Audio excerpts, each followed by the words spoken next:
Hey everyone, Kuro the Artist here. For this video, we're gonna try something a little different. Starting at tier 1 of our Patreon rewards, you get access to a ton of behind the scenes information, a special Discord chat, your name at the end of every video as long as you're a patron, and of course, our exclusive bi-weekly streams, where we stream ourselves working on projects. Sometimes we play games with y'all or watch movies. It's always a good time. But for one of our most recent ones, we decided to try doing a breakdown style analysis of an episode of And Beyond. It's very similar to my Ben 10 breakdown series where I just watch the video frame by frame, pausing and talking about the writing, the visuals, the animation, and all of that. But this one's a little bit different. For one, we'll be breaking down something that we've made ourselves rather than somebody else's media. And second, there's gonna be no cuts, so this is gonna be a long one. Also, since this was a stream, if you were a patron, you had the chance to ask questions and talk with us during the stream. So it's a little bit more interactive as well. Anyways, it's pretty self-explanatory, so let's just jump right into it.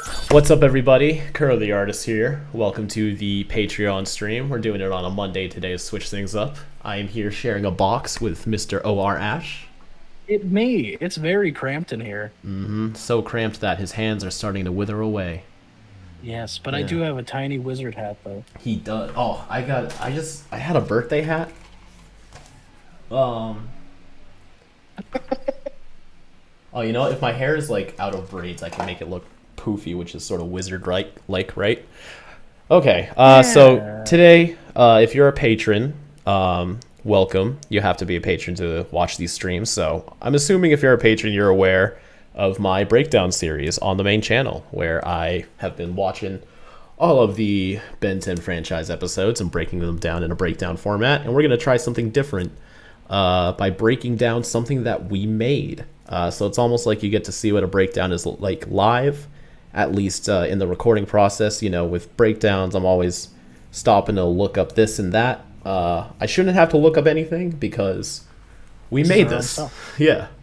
Unless there's something we have to verify. But yeah, so basically how this will go is Ash and I will be watching this. We'll be pausing wherever either of us feel would be an appropriate time to say something. We can look at things frame by frame, break down some effects, break down some behind the scenes things, like design, how we did this, how we came up with that. Just a little bit more of a detailed version of the Q&A stream that we did earlier. And it should be pretty fun. And if you have any additional questions, if you watched our Q&A stream or you missed it, feel free to jump into the chat and ask. Ash will be keeping an eye on it, so we'll be taking questions along the way as well. And this should be fun. Ash, you got anything you want to say before we get started? I'm a wizard. You are a wizard. No, but so this episode took a very long time to make. I'm glad people enjoyed it. Yes. I can't think of anything else at the moment. Let's just get breaking. Yeah, it's hard to get into the mood. Hold on, I got one more braid. I'm committed to this. Break down the braids. Do it. We're breaking down the braids. Alright, so check this out. This is my hair when my braids come out. Ooh. But if I brush it,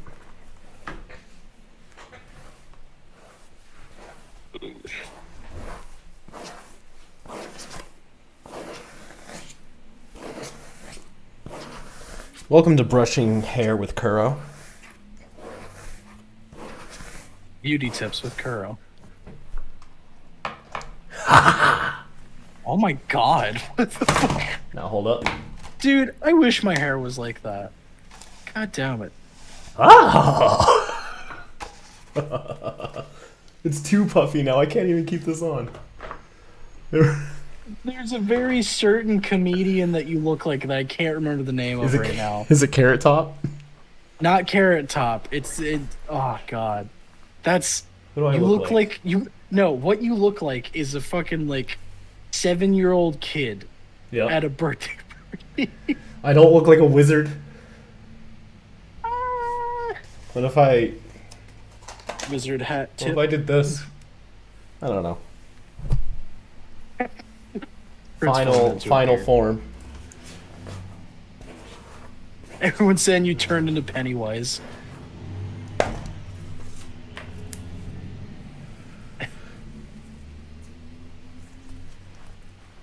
The fight. There we go. How's that? Now I look Yeah, like nice. a Mughal. You do. All right, I I'll have stop. I'll I stop have my wasting fucking time. hair the same way now. So here we go. Already, I have something that I just want to point out because breakdowns are all about nitpicky things. I like that the text fades in to black first, then the background comes in out of focus until it finally focuses in, and then it gets solid. So it's like a little succession of information. Let me know if y'all can hear this, by the way. Can we hear this? I can.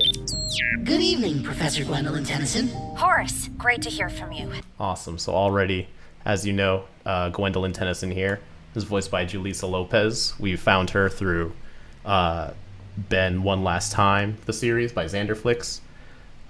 She did a few readings for us. She was really good, and she'll be in the motion comic. And you might notice right here on Gwen that her necklace is actually in the shape of an Alpha Rune glyph. So I had this idea that Gwendolyn's necklace is a key to the door to anywhere, and it only functions off of her mana. So Gwendolyn can always open the door to anywhere if needed. But that's opening. Summoning's a whole other thing. Yeah. And then, this is the Horus hub from last time. Horus POV. Yeah. We almost had to remake this because I couldn't find the file. Luckily, I found it. And then you can see she's in the library at the school where she works now. And she was a pretty fun puppet to make. She animates very similarly to Ben. In fact, originally we were going to have this open with Blue Kitchen Dreba popping in instead of Ben. But I was afraid of two things. One, making too many assets from scratch because I already had to build a Gwen. Building a Blue Kitch and a Dreba sounded intimidating, and animating them as well, because with the humans I can get away with just a shoulder up shot, maybe a hand flies in, but Blue Kitchen Dreba would be full frame. And I haven't yet animated CC or Charmcaster or Emissary or any full body characters yet, so I was afraid to tackle the challenge. So I was like, let's just keep bringing back Ben. But yeah, let's just keep going. Did you receive the data package I sent you? Indeed I did. Your request for me to map a safe route to Tor Ledger Domain for your university's field trip can you next pause real week quick? has been approved. Yep. Okay, so this map of Ledger Domain right here, I can't point at the things, but so up in the right-hand corner, that singled off, that is Zoroaster. In the middle is all of the crosswalk area. I forget. Off to the top left, that is Navato. This right here. As I was stating in the Q&A stream earlier, it goes all the way off the map because no one has explored all of Navato. And then down in the center-ish, that is the Kingdom of Anywhere. Is it in the shape of an eye? It's meant to be, yes. That's cool. I like that. Thank you. So originally I wanted to ask you, why did Caladrin tell Horus the safest way to get to the castle is a way filled with sinkholes? But I guess it's the Navato is even more dangerous, because sinkholes, if you know about them, you can avoid, but Navato is just a very rough area. So yeah, by comparison. Plus a thing that I was trying to hint at it in the episode, and I guess I just didn't do it that well. Yeah. The Mystic Sinkhole that he gets pulled into, Cece created that. Like, it goes directly to her place because, like, she has mana deficiency. She tries to get any creatures or people that go wandering and get caught in a Mystic Sinkhole down into her shop so she can drain them. Oh yeah, when we get to the shop, you can even see the chute that he falls out of. Exactly. And yeah, so sinkholes are like traps that dark sorcerers can set too. Thank you, Horace. You're really saving me a lot of time here. It's a lot easier having a droid test run the trip for me first so I can have time to grade all these papers. She also Incoming means Ben. you're more expendable. I really like. I love the jacket you did. We just. Oh, thank you. Yeah. So Ben's on Kilmus, seeing his kids. And of course, you gotta have a little bit of breath coming out. And yeah, I kind of just made up this jacket as I drew it. I wasn't even sure if it made sense for Ben to have a jacket because the plumber suit already would be protection enough, assumingly. But I figured maybe the jacket was a gift from his kids to try to persuade him to come visit him more. Like, oh, what if I didn't have my suit on me? And then they're like, here you go. So, yeah. Something I like about it too is that it looks very Buzz Lightyear. Yeah, he kind of looks like Buzz Lightyear. I like it a lot. Yeah. Actually, this stripe right here, this asymmetrical stripe, if I were to draw this full body, it's meant to mirror the Alien Force jacket stripe with a 10. You can even very briefly see a separation between the squares. Like if this was going to be a 1 and this is a 10. Oh, Yeah. nice. Maybe I'll draw the jacket full body. But yeah, so Ben hacked the call. Now he's here. Ben, what are you doing on this call? You're sending Horus to Ledger Domain, right? Well, zs'skayr's back, and I'm trying to track him down. Last time I saw him, he was in command of an Alpha rune. Until I know what he's up to, I have to cover all my bases. So this date right here matches the same archive report from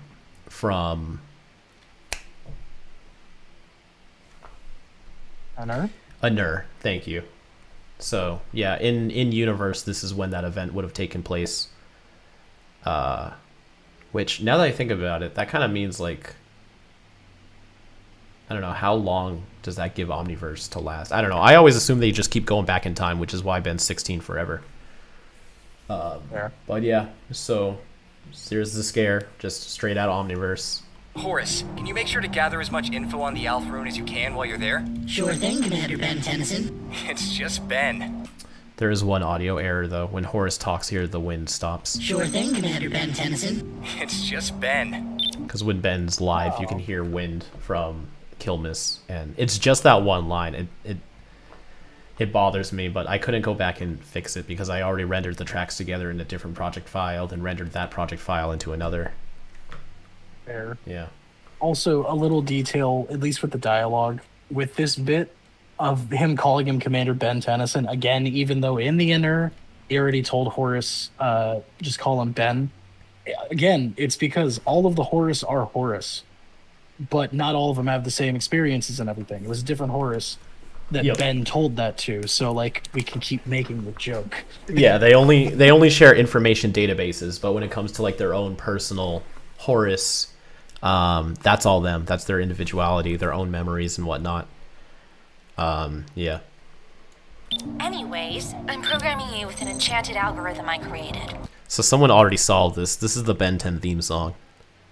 I'm so surprised someone found it already. I'm not. People go really hard with Easter eggs and stuff with our stuff. Yeah, so this is just a font I found on Google. I didn't really think anything of it. Maybe I should have, but I was just in a we gotta get this shit done mode for like a month and a half, trying to get this out.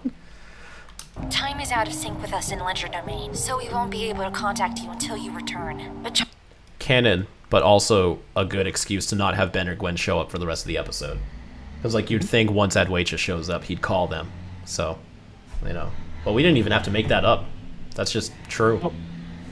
Thank you, the Canon. Charmcaster should be waiting for you on the other side. Just remember to stay on course. It's easy to get lost and end up in the wrong crowd there. I wonder what's gonna happen. Oh no. Oh no. Good luck, little dude. I'm opening the door to anywhere now. Yeah, you can see the key glow too. Which shows that it's kind of just a way to show like the necklace is the key to the door. It's not directly It essentially stated. is a charm. Yeah. Yeah. These glyphs right here. Now, see you in a little bit. Good evening, these mean Internet anything? Multi-dimensional travel. Those are the glyphs from the first appearance of the door. They in are? the show. I just copied them. Oh wow, they look nice. Good evening, Extranet and multi-dimensional travelers. Welcome back to And Beyond, where we plunge into the void and explore our ever-expanding multiverse. So I got a quick question for you. How do you feel about the fact I make Horus blink now? I like it. Just actually. periodically. I like it a lot. It gives him more character, more life, and I enjoy that a lot. That's what I think too. Yeah, no, it's cool. Because I like just a the. little Sorry, I bit of keep movement. cutting you off. My bad. What's up? You're good. No, I was just saying, just the little bit of movement adds a little bit of personality to him in a sense, like that. Yeah. Because I like that the eyes change expressions and whatnot. But the blinking specifically, he doesn't need to. I like to think that he programmed himself to do that. So he feels more human. Void and Explorer ever-expanding multiverse. I am your host, the R300 Orion IT Systems Model V522. Does this mean anything? That is the amount of Horus plushies that we sold with our campaign with Makeshift. Hey! We sold 522 Thank you, everyone. Originally. Thank you. That's awesome. Yeah, no, so basically, I guess it's not spoilers for the story of And Beyond, but essentially, the production of Horus units has been ceased because there's too many now. Because, like, even aside from the 500 that were made in that episode, the prank that Ben pulled, aside from the 500 that were made from there were still, like, a very good amount, like, I'd say 100-ish Horus out in the universe exploring and everything. And then other models of Horus and stuff doing other things as well. So now they just have way too many. So, like, that's... Yeah. Maybe Blue Kitchen Driva broke the Horus machine out of rage or something. They blew it up. You know what's funny is I have to look at my right monitor so I can see you. And on the stream, it makes it look like I'm looking at you. See, I have to look at my left because I'm having to see you in the stream itself. Yeah. I think I'm looking at you. You're kind of looking at me. Hey. Hey, what's Hey. Awesome. High five. High five. Ready? Here we go. 3, 2, 1. Yeah, we did it. Yeah. Yeah. Did we do it? We did it. Yeah. Hell yeah. But you can call me Horus. Today we'll be trekking the most magically mysterious realm of the Innuit dimension, known as Ledger Domain. Please keep it. So this, whenever I do these, it's not an opacity thing, it's a blending thing. And certain colors can't blend through different layers, which is why the glyphs look so strong and saturated versus everything else, because it's bleeding through the blend. But I don't really mind. Yeah. Please keep any accompanying rodentia stored within your designated headgear. We are not responsible for any disappearing acts. So right there, everyone knows I try to make Horus make a joke in every intro. That was meant to be a joke of like pulling a rabbit out of a hat. Store your rodentia in your designated headgear. We're not responsible for disappearing acts. Someone pointed out in the comments though, rodentia is not the genus of rabbits. And I'm very sad because I didn't double check that and I feel stupid. I know. What is a rodentia? It's just a rat. Kill the rat. Hashtag slay the rat. Nice. Is Horus an acronym or just a name? Horus is just OR Ash, but with the letters. Actually, just the H. What about in universe? In universe, we came up with an acronym for it, but I don't remember what it is. I need to find the file. It's like. Oh, God. Hovering observational reconnaissance assistance system or something like that. I think. I could be completely wrong. I think the last four are right. I think the H was something else. The S is squid. I know that. The S is squid. That makes sense. Hovering observational reconnaissance assistant squid is what it was. Because they were supposed to be... Originally, Horus was just meant to be an assistant for Blukage and Driba. And then the rest of the plumbers saw Horus and saw that they could use it for stuff, so they had to make multiple. That's why each Horus is Horus, because they only had time to write one AI. That makes sense.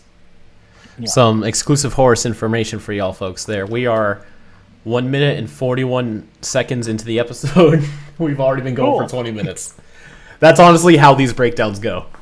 That's fair. So, yeah, like, I recorded Absolute Power Part 1 and 2, and each one's like 2 hours.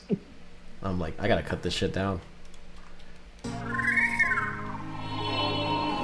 Oh, so for those that saw the preview, this is slightly different if you were looking for changes.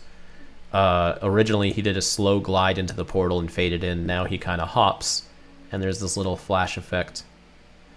He's also much smaller.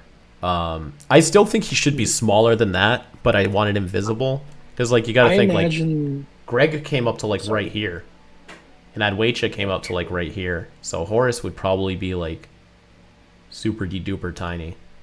But well, I always imagine because I always imagine Horus is like 2.5 feet tall regularly. oh yeah, I imagine at this point, just because like different shots and angles in comparison to different characters that we've done, just there are different sizes of Horus. Like they come in different sizes. okay. I was gonna say I usually treated him like he's like a foot or a foot and a half, at least like when he's next to the emissary. Yeah, so he can be a tinier one. Different sized Horus. Now let's go. Large. Oh, with this bit with the zs'skayr eye in the intro, you didn't show me that ahead of time, and when I watched the episode, I was like, "Oh, that's cool." Oh, thank you. Yeah, it wasn't in the first version. Because it's supposed to imply that zs'skayr is the reason he's off course. He changed the route. And that's why the portal goes from, you know, ledger domain colors, it turns purple. Because he's affecting the destination. Hells yeah. And then, yeah, these are just... I discovered a whole bunch of effects on Premiere. So I just went nuts. Yeah. So here we go. Ooh. So we got ledger domain here. A quick little trivia bits on the landscape, at least. The mountain in the center is the Grand Mountain where Zoroaster died. That's why it's split in half and has all the vines in between it. Yes, sir. And that tower on the left that you see Caladrin fly up to later, that originally is where, like in Ledger Domain, that was essentially the landing pad for portals and stuff. That's where rifts to other worlds would open up and let them like join the Guardians or whatever. Caladrin resides there because it was like the last place claimed by Withyurge, and it has the least of his influence there. Plus, it's high above everything else, so he's able to look over the whole forest. Yeah, like a nice little bird man. Bird. And you can see down here is the place where he gets lost too. Mm-hmm. And then here's an actual... Oh, we're blocking it. A crack into the abyss. What would you say this is? Mana Void. Mana Void. Like it. Yeah. Welcome to the magical realm of Ledger Domain, a rifted energy pocket existing exclusively to the Anua dimension. Alright, so as you notice with Ambient, Horus is always taking notes, and it shows up on screen. This episode originally had no notes. And this was like a very last-minute addition because I figured he'd still make notes for the things that he did know. And when he's searching for information, we do that joke twice in the episode. Originally, it was just the Horus. But I thought, you know, to emphasize that this is the standard, the note-taking on screen, you'd see like the 0 results thing pop up. And then that would explain why there's none of these things when Caladrin, CC, Emissary, or Charmcaster are talking. I do like that you kind of added that detail. Thank you. It kind of shows the narrative taking over his informational. Actually, funny thing about the note-taking, I originally added it because I wasn't super confident in the Horus filter that we had. And we didn't have the... we weren't skilled enough in a bunch of areas we are now where I felt like his voice was clear for a variety of reasons. So I added the notes on screen also because we have a lot of international fans. You know, it's probably easier to translate text than like what they hear. So I added the notes just so the episode is more clear, and then it just became like a staple of the show. So now we're subverting it. Yeah. Hell yeah. Ki, Chi, Chakra, Soul. All right, we got Dragon Ball. We got the Rasengan. We got a Soul. Now, what is this? You've told me, but... Jackie Chan Adventures. Okay. I wasn't sure if that was meant another challenge showdown thing. At first, I thought it was from Avatar. No. It's Jackie Chan Adventures. It's meant to resemble the dragon dial or whatever that the main villain is like trapped inside of. Okay. In the first season. I forget the dragon's name. Ooh, you might But freeze yeah, for no, a that- second, but I just figured out how to look at the chat. I can put the chat on my tablet. Nuts. Yeah. Sorry to interrupt But you. yeah, no, as I stated in the Q&A thing, just because some visual things there, or just because some visual Easter eggs and references are in the episode, doesn't automatically mean like, oh, Jackie Chan Adventures is canon to Five Whale. It's meant to just be a visual thing for the audience, in a sense, because that's a real life thing. Like, that's multicultural type of thing too. It's not specific. Like even Key, that's not straight up just from Dragon Ball. That's a there's Yeah. real life cultures. It's and like, stuff there's a whole philosophy behind it. exactly. The energy that makes up this pocket is known in many cultures by many names, but all are the same life energy that we refer to as mana. Mana can be This one, I'm just gonna play the blend together in slow motion.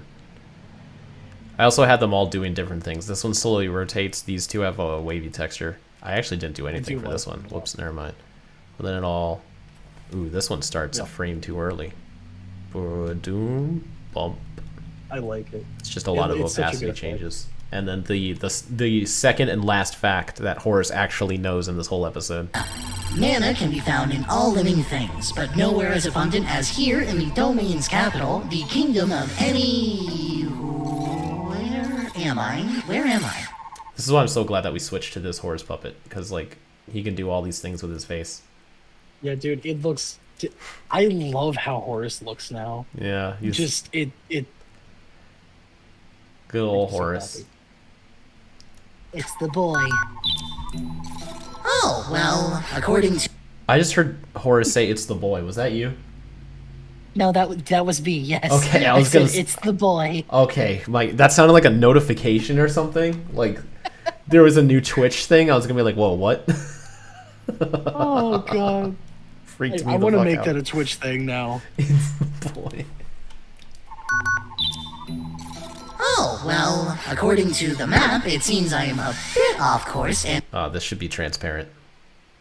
Whoopsies. am currently in the forests of Zoroaster. But not to worry, we shall make haste on our way to the castle.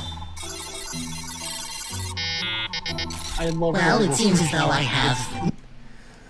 The it's just that little extra detail that I love. yeah.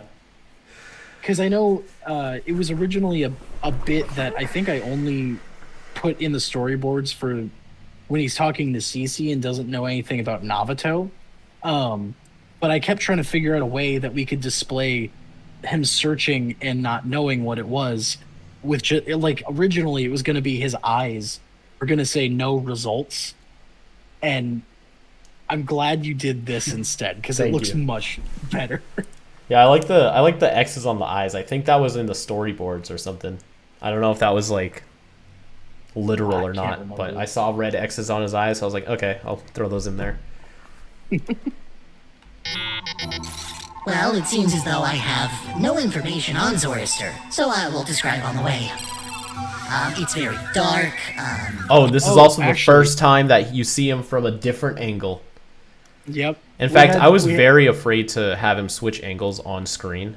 I kind of have his head shift a bit and then like see his Dude, it neck looks so realign so it looks more like a turn.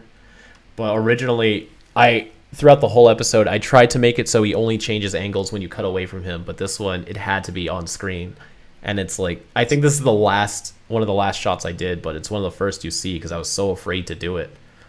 That's I feel like so with this episode in general, I just kind of like, how can I word this? I lost control a few times and just started doing stuff and storyboarding things, and then Rob would be like, "Oh, so how are we doing this? You have him at a completely different angle," and da da da. I was like, "Oh, well, Oh! could you do a turnaround thing for Horace?" Yup, I So- did Horace from a different angle, from all the primary angles I could think of. There is a full turnaround of Yeah. Horace now, and god damn it! And I mean, he we'll be able is to in use fact it for a bunch of stuff asymmetrical now. because of the two buttons and the door. Other than that, he's perfectly symmetrical. It just Oh, and the my antenna God. too. Thank you for your patience with this. By Oh, the no way. problem, man. It was I it feel was fun. so bad still. It's very dark, heavily wooded, very overgrown, and creepy. I can hear something near. Oh, originally we were gonna have eyes popping up in the background, but I couldn't figure it out in time, so that's Yeah, why they're not there. But this is fine. You know, the vine coming in, and a lot of intricate animation. So the way this works is once the vine makes contact with Horus, it all becomes one layer. So all I have to worry about now is animating the head and fixing it on to wherever it adjusts.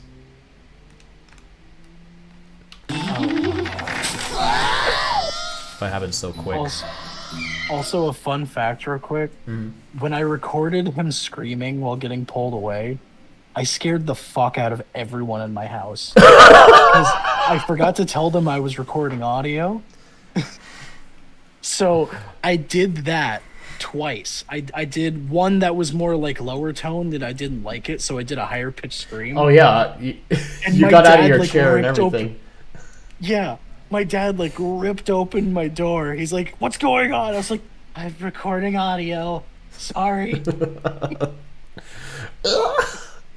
I have like 2 or 3 screams of yours that I had to blend all together into like a 20-second long scream, because he starts screaming here at like, what is And it, then it just 3:14, goes. and he screams all the way. I think he stops right here. Yeah. 3. Oh, so that's only 6 seconds, but I remember, yeah, he keeps screaming, he's screaming, then he screams as he falls. Here's Caladrin. I loved doing this quick close-up shot. This was actually a tricky shot to figure out. Yeah, that's again my fault. Whenever It was- things it was- touch, it's always like, ooh. Oh, and actually, you can see these 2 Horuses were drawn by you. Oh yeah. Yeah. I drew a couple in the episode because like there's some bits where he's physically interacting with stuff. I did these.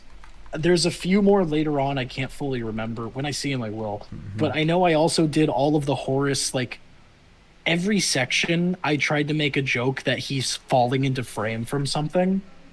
For this Oh, is yep. when Caladrin drops him, Navato when he falls through the portal, when Emissary gets him, and then I think there's one in Charmcaster's bit, but I can't remember. There is. I can point it out.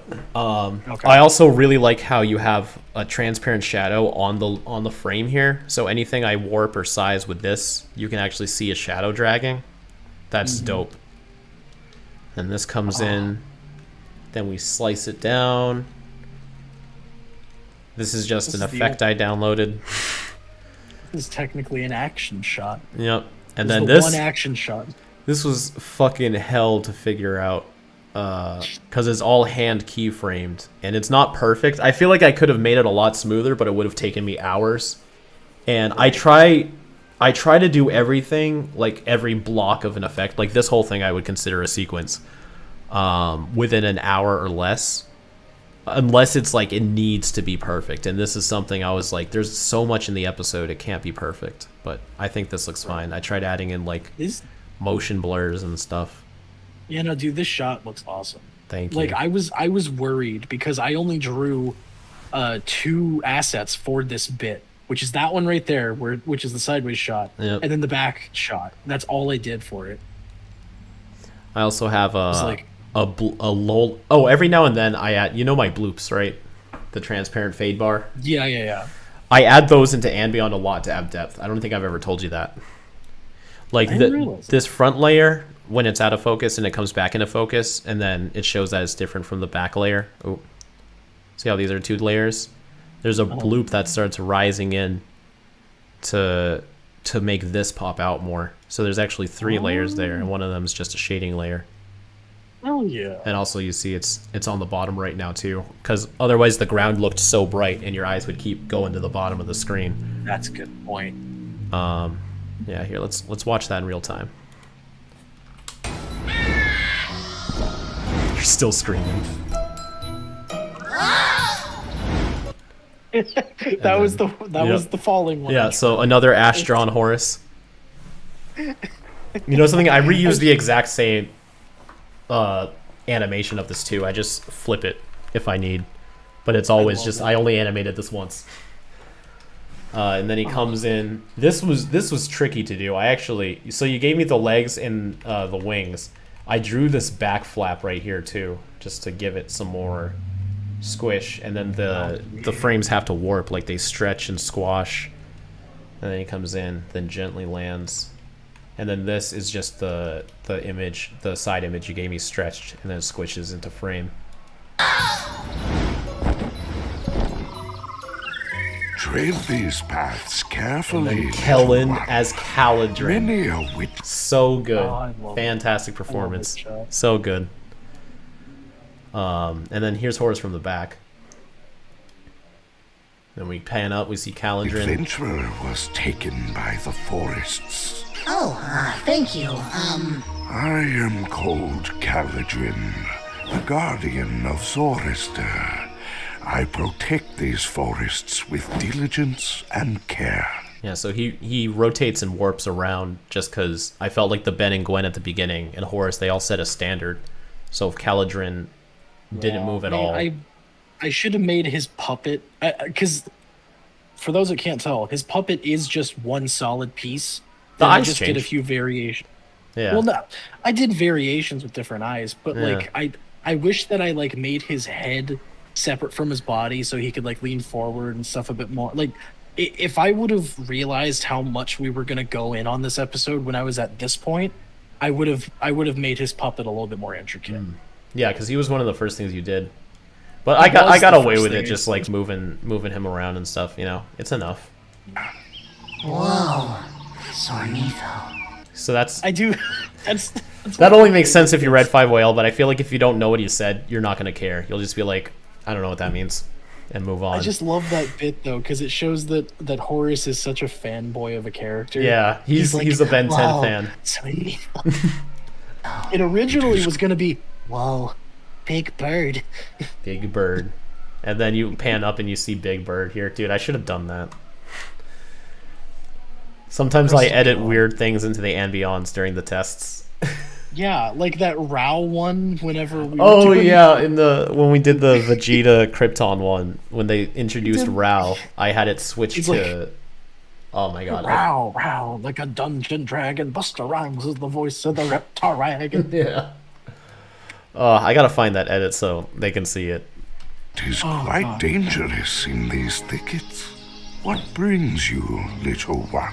And just little like I use like flag sound effects to have him move around to show some weight. Real quick, What's up?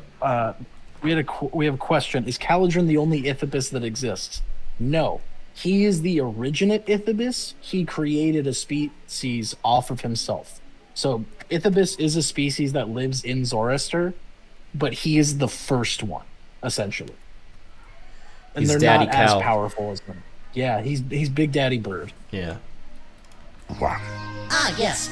Well, I'm on an educational survey. I was meant to arrive at the Kingdom of Anywhere, but the door took me here for some reason. I sense little mana within you. 0 vocal effects for Caladrin, by the way. That's all just Yeah, no. Kellen, his raw audio. No filters, voice no is nothing. butter. It's just, that's really love it. Kellen. Which has tangled your spell. Your lifeless aura concerned See, the hand me coming in that helps you a bit. might perish, but little bit. now I see that you are a machine. How peculiar. Well, I That's like greatly my appreciate... favorite Caladrin line right there. You are a machine. Oh, and just another example, the bloop I added in helps separate the background from Caladrin to the middle. Oh, different lighting. Yeah. Yeah. You don't have to worry about adding them, though. Like, I kind of like having control of where it is. So, don't feel like now you gotta start adding them. Because, yeah, I don't mind doing it. Oh, peculiar. Well, I greatly appreciate the rescue. Ooh, no blink sound effect there. I greatly Oh, appreciate... there is. It's just really quiet. I remember I turned a lot of them down so they wouldn't, like, interrupt a I sentence. greatly appreciate the rescue, Caladrin, but I must be on my way. There's places to Oh, map. and just another little detail. So he also has this special, like, digital crackle sound effect when his pupils move, but he doesn't blink. I just heard it. Clear. Well, I greatly appreciate the rescue, Caladrin, but I must... Right there. Like when he looks Yeah. down. But I must... Horus has a lot of sound effects, honestly. He does. He's got a whole library. I had to record so many new hovering sound effects. Oh yeah, because it was just one originally, right? Just I did one recording. I did like 4 or 5 different sounds, and I've just been reusing them. But this one needed so many new ones. So for those that don't know, Horus's hovering is me. I go like, oh, hold on. Of course, now that I'm trying to show it off, I can't do it. Hold on.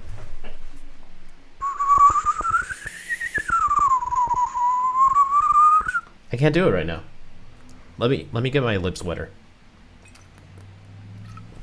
Okay.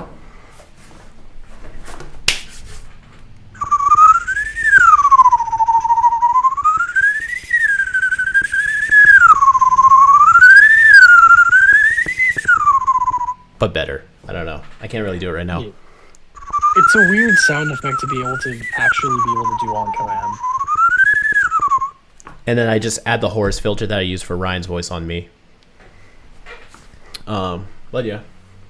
There we go. Let's move on. Must be on my way. There's places to map and info to record and all that. You understand, right? Information? You need not seek any further. I am the eldest of this domain, and I know everything about this forest. It's been some time since I wasn't sure how you wanted me to animate this, because you made this wing a different layer, but he doesn't really move it. So I just tried to warp it in a slightly different way to add a difference in. Yeah. What were you saying? From what I remember, it's because he raises his arm up when he like does the fist in the air, and I think that's why I put it as a separate, so it can be down. Oh, was I supposed to use that I think you did use that over from what I here? remember. No, I just have his hand pop up. I'm saying when he is kneeled down, he puts his arm. He's like, excellent. And he puts his arm up. Oh, he does, but Yeah, that one. oh, right there. Okay. Yep. I get it now. I just wasn't sure if I was animating that one right. Excellent. Let's start with its origin. That was fucking hard as shit to get right. Yeah, Swipe. I didn't really know how we were going to even do that wing transition. That's my fault. That's all good. Because originally, it was going to be feathers were just going to fly in, fill up the screen, and then fly out. But then I realized I didn't know how the fuck to animate that. So I just made it one wing that stretches all the way up. It looks pretty good in motion, but if you look at it frame by frame, you can see how sloppy it is. So the wing just pops on, and it's warped. And it's like 2 or 3 different versions that I rotate. So it's still the same drawing that's growing. Then it switches drawings right here. And then changes again. And We're when it still wipes a learning, cloth, people. it actually gets cut off right here. I should add more to it. But in motion, it looks great. You'd never know. You never know. Welcome to the land of Zorister, eldest of the realm. Territory to none but the wilds themselves. What are all these symbols? Random shit. Cool. I'm gonna be These 100% thickets are honest. I home just to drew the random symbols. strongest mana-channeling beasts of the domain. It's meant to be There this are whole those section of is like my Caladrin's kin, the journal in kindly a sense. Ethabis. Okay. So that's his writing? All this too? Yes. See, these symbols here, because I went back and redrew this shot, because the original shot had like 2 other creatures on it. Yep. But I didn't like how they looked, so we changed the line when recording with Kellen to make it just about the Ithabis and the Wither Roots. So I redrew it. But these ones, at that point, I knew you had done the thing with the Ben 10 key, or the Ben 10 song in the Magic key, and did like Icelandic or something. So I went in and did that. But these translate to Big Bird and Angry Plant. I like it. I like how the H is backwards too. That's neat. That's just that text. That But does that on its also own. It's many cool. others, such as the raging Wither Roots. There are only but a few dangers for And that's a gremlin? adventurers foolish enough to enter. Be Very it a poorly search drawn for one, yes. Dude, I did not realize that you wrote "oh fuck" right here until like the episode was almost done. Yeah.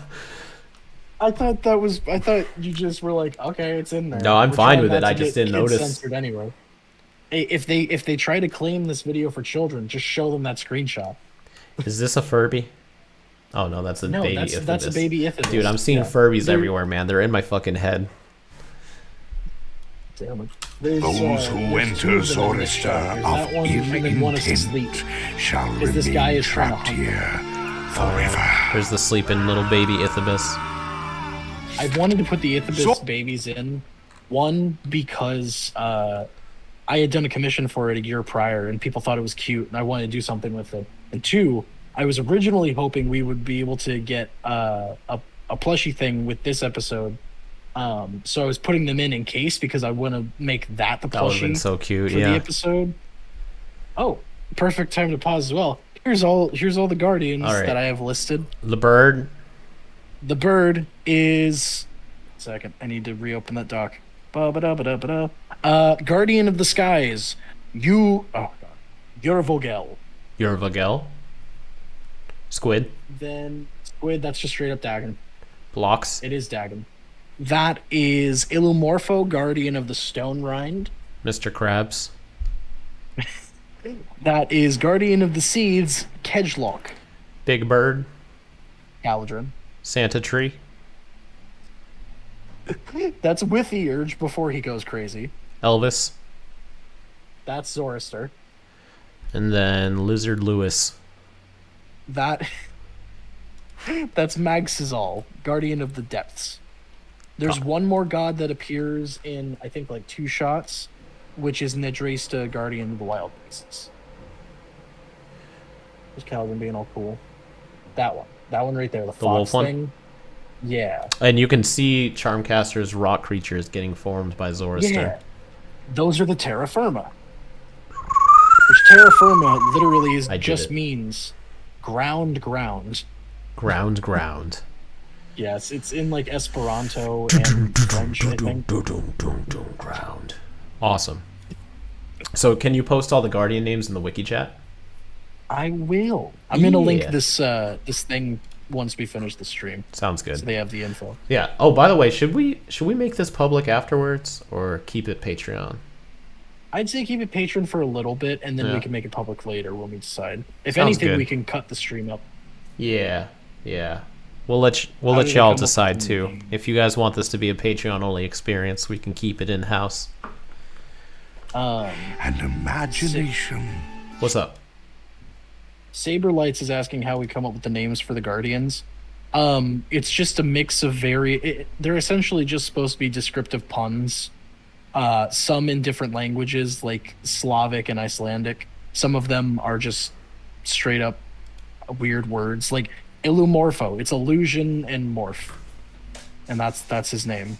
Nedrista, I believe, is meant, from what I remember, is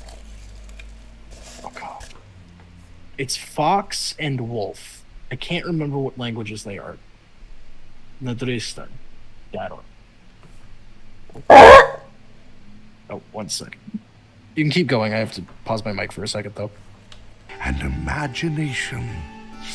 To bring joy with their To bring joy. skills, they channeled this energy across worlds of many. The barren became filled with life, the sorrowful filled with joy.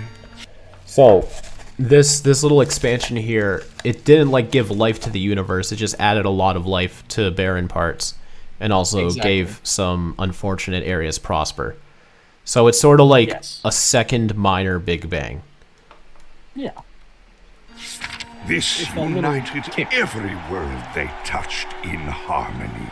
Oh, Spreading- so with this shot, every one of the ships in this shot is just based off of a random item in my room. What do we got here? So it was, let me see, very far right, that cylindrical one, Yeah. that is a candle. A what? That's just That's just a straight up candle that I have behind me, actually. Oh, I recognize the top. Yeah. Then there is. Let's see. Yeah, it's just cylindrical candle. In the very dead center, that is a half-eaten banana. Right there? Yep. Nice. To the left, from what I remember, that was a video now, which is now in a storage box in my bed, because I still have a video now.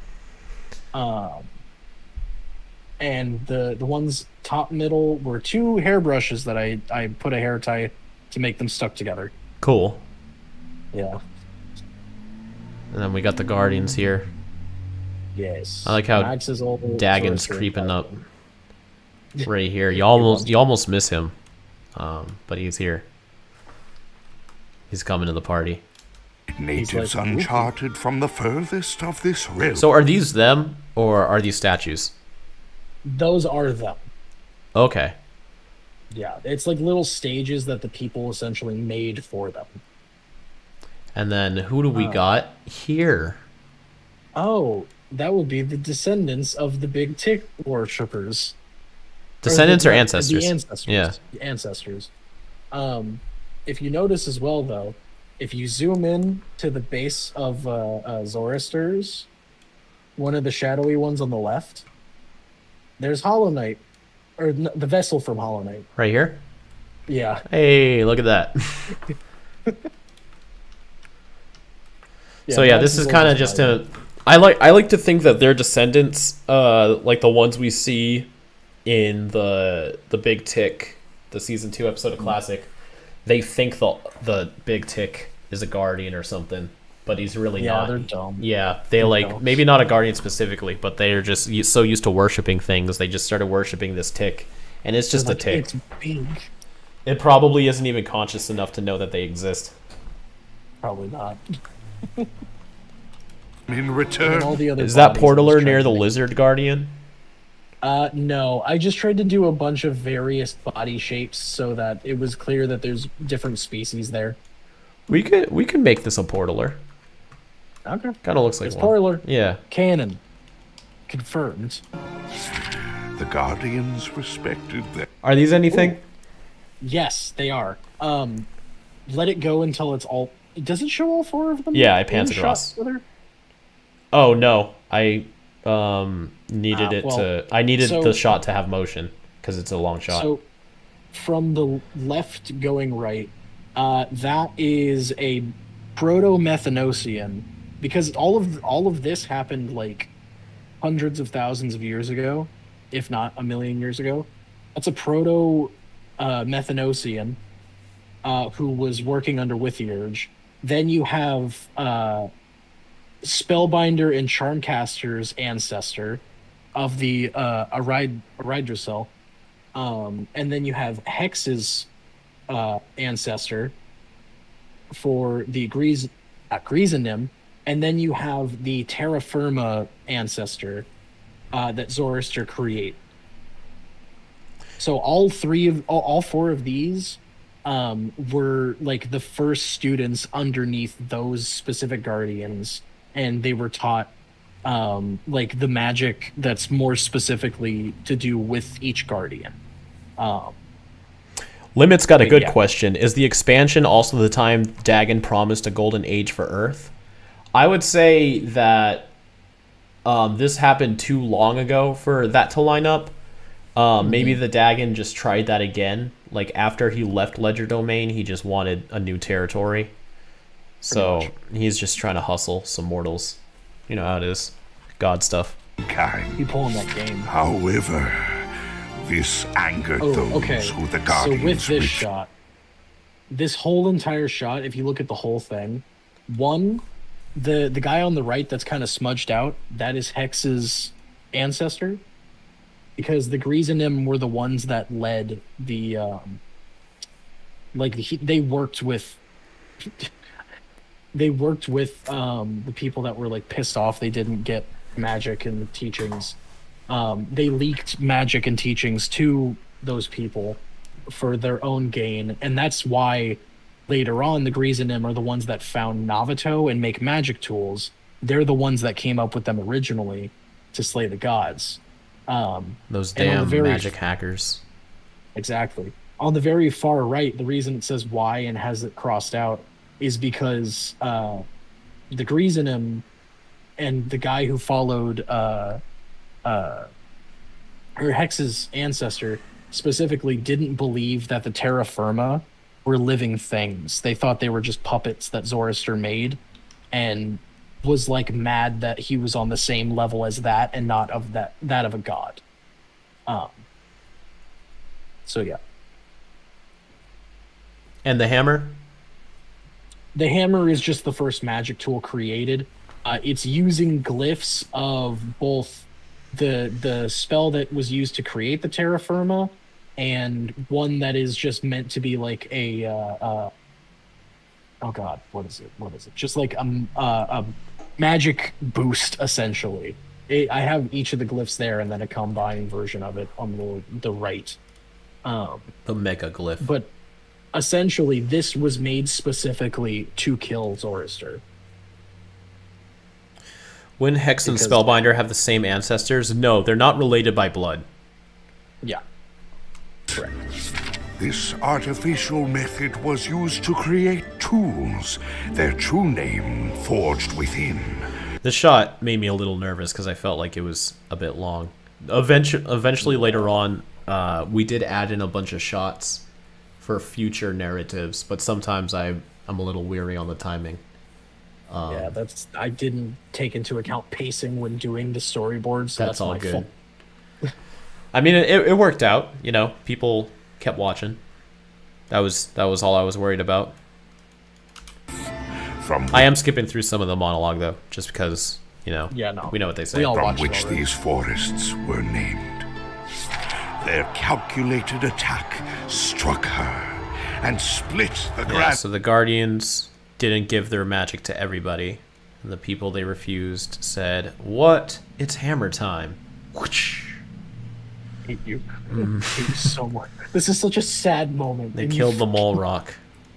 Then they MC hammered all over, just to celebrate. They made magical boots so that when the faster they hammer time, the more powerful they get. Did they have? In fact, it became their primary mode of walking. Just hammer timing down the street. Okay. Okay. Yep. Mountain, ending her reign. So those cries, as we said in the Q&A, are Crystal Moon, guardian of the Minecraft server, of the Tanklands, should I say. Crystal Moon, guardian of the Tanklands. Yes. Canon.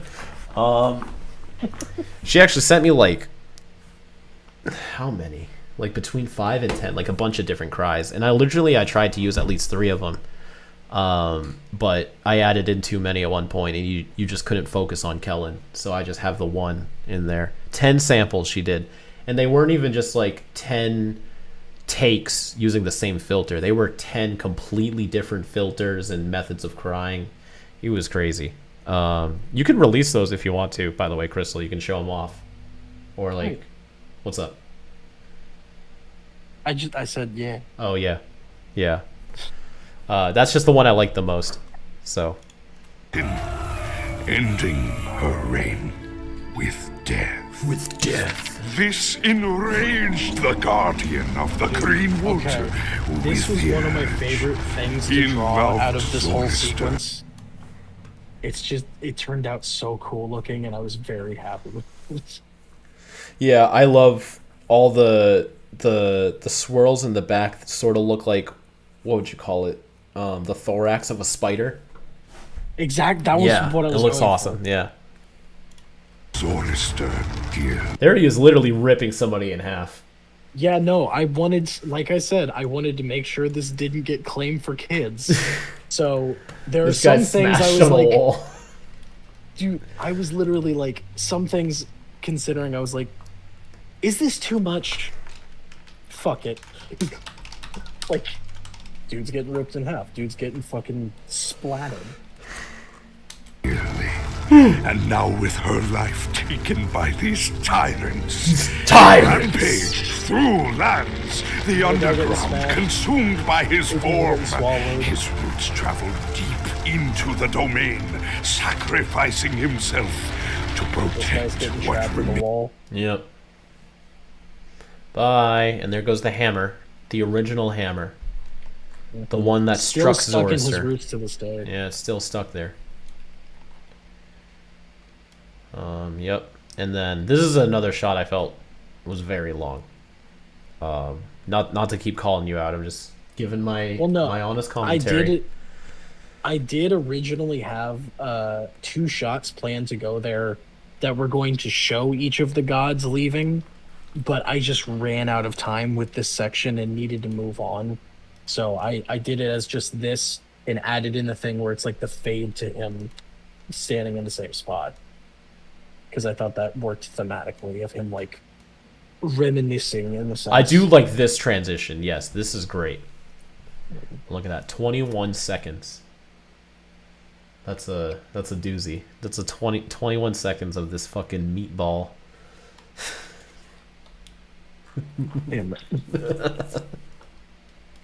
Each sought their own paths. Kellen did some searched stellar acting in for this too. Revenge. Oh, he did. Others Like, I don't know if it's Phenomenal. like too much of a bias, but this is genuinely one of my favorite performances he's ever done. escape conflict. I stand here alone in hopes of protecting what remains of my altruistic friend. You And I like that this is the mountain right here, and you see it fade in to the territory we've already established. And you see the transition. altruistic friend. You claimed to be making a map. What course are you plotting for? The horror sting. Miss Tennyson wanted me to reestablish her route. Gwendolyn! Oh, by all means, map away! Yeah, so Gwendolyn and Okay. Callaghan are buds. You know what's funny though is this we're 9 minutes and 47 seconds in. That's about the length of like an old and beyond. Yeah, no, Like- it'd already be over. by Yeah, we could just have Callaghan kill him right here, and then that'd be it. now. Gwendolyn. Well, Yeah, Gwendolyn saved you, Horace. The episode could have ended right here. dude. At first, I thought because of how long the script was, we might have ended up breaking it into parts. So I kind of did that on purpose. Oh yeah. Like, either he Nah. could have been killed here or here or here. Feature length Even- and beyond. Does Gwendolyn summon the actual gods? They summon their offspring. She summons Yes, their offspring. it's- Yeah. It's like the strongest of the offspring or something like that. The strongest and I willing will- too. Like she can't summon someone against their will. Gwendolyn! And I will. Oh, by all means. What's up? I was gonna say as well, this whole thing that Callaghan says, like, "Oh, she assisted me a few years ago." That's not just a throw off line. I do have a story for that. Oh that yeah. we may do something with at some point, but I don't know yet. Magic. Assisted me some time ago. love this Anything music she that comes needs in. is but a token of It's my very debt good. to I feel like I made these keyframes really weird. I wanted him to lean back, and he kind of stays in place and just pivots his hips forward instead of actually leaning He's back. thrusting towards He's Horace. kinda, yeah, he thrusts out Horace right now. That's just like, an error on my part with the keyframes, but it doesn't look terrible. It's just not what I wanted. Of course. The safest path would be along the drift. So I added in all these little bebops here just to I kind do of like make those this a lot. more interesting. Thank you. Kingdom of Anywhere. Their And then desire these are supposed to be my skull. for mana really? I tempts couldn't weak-minded into their trap. You must protect what little mana you have. Okay, so also to say, yes, Horace does have mana. Did we talk about this on the stream? We did not, but I'm fine with talking about it here. Horace, the computer brain he has is bioorganic. So like the little mana he has comes from the living squid thing that is his brain. It's not like it has its own consciousness, right? It's Horace. It whatever. But it's bioorganic. It is technically alive. It does have mana. The little bit of mana in him, a lot of people kept misconstruing as, oh, it's because zs'skayr is in him. That's where the mana's coming from. zs'skayr doesn't have mana. ectonerites don't have mana as stated in the show's canon. And beyond. Exactly. Yep. So like, yeah. yeah, He doesn't have because the mana. squid in his head. Yeah, the squids are essentially like human bodies without a brain. Like they're like everything but intelligent, and plugging it into a Horus unit makes it intelligent. But the benefit of the using a squid is it's like its own self-sustaining energy, because it's like cells, replenishing themselves. It like they don't have to keep charging it or whatever, or worry about too many technical things. There's just a lot of benefits to making it more organic. I will say, the original concept for those squid brain things, it was going to be they were repurposed xenocytes from all the hybrid shenanigans that happened, because they had hundreds of thousands of them. Maybe they were grown from xenocyte DNA. That's what I would say, is that they are based off of the same thing as xenocytes, but not the same. Good xenocytes. Of course, thank you so much for the route and for the history. I'll be on my way. Best regards to Gwendolyn and... So I always picture a Horus being made of like a really incredibly dense, like rubbery texture, which is why he can squash and stretch.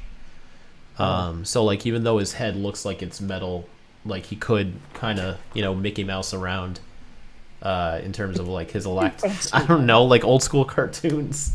Squash like he can and stretch. Yeah, he does all of that, but not even just aesthetically. Like in universe, I would imagine like his head can get like squished or something, like a tire or something, like a car like tire. hard rubber. Yeah, Like I always imagined kind of the same thing, except for his head.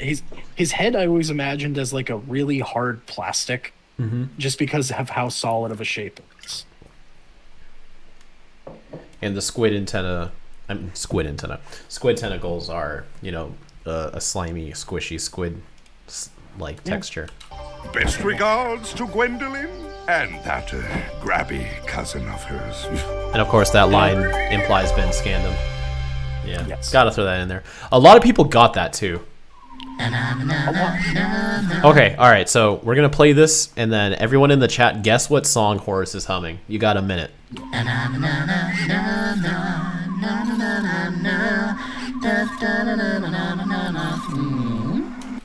a fun trivia fact: Ash and I like debated for like 5 or 10 minutes what song it should be. Yeah, no, there was a couple options that we were. Yeah. What do y'all think it is? Let's see who gets it.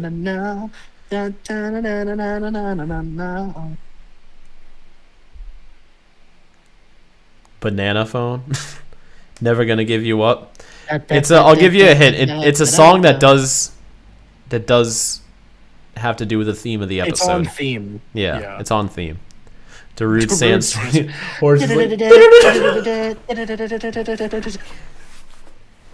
I need to do we need to do a video that's just Horus covering Sandstorm now. I'll give it to you one more time.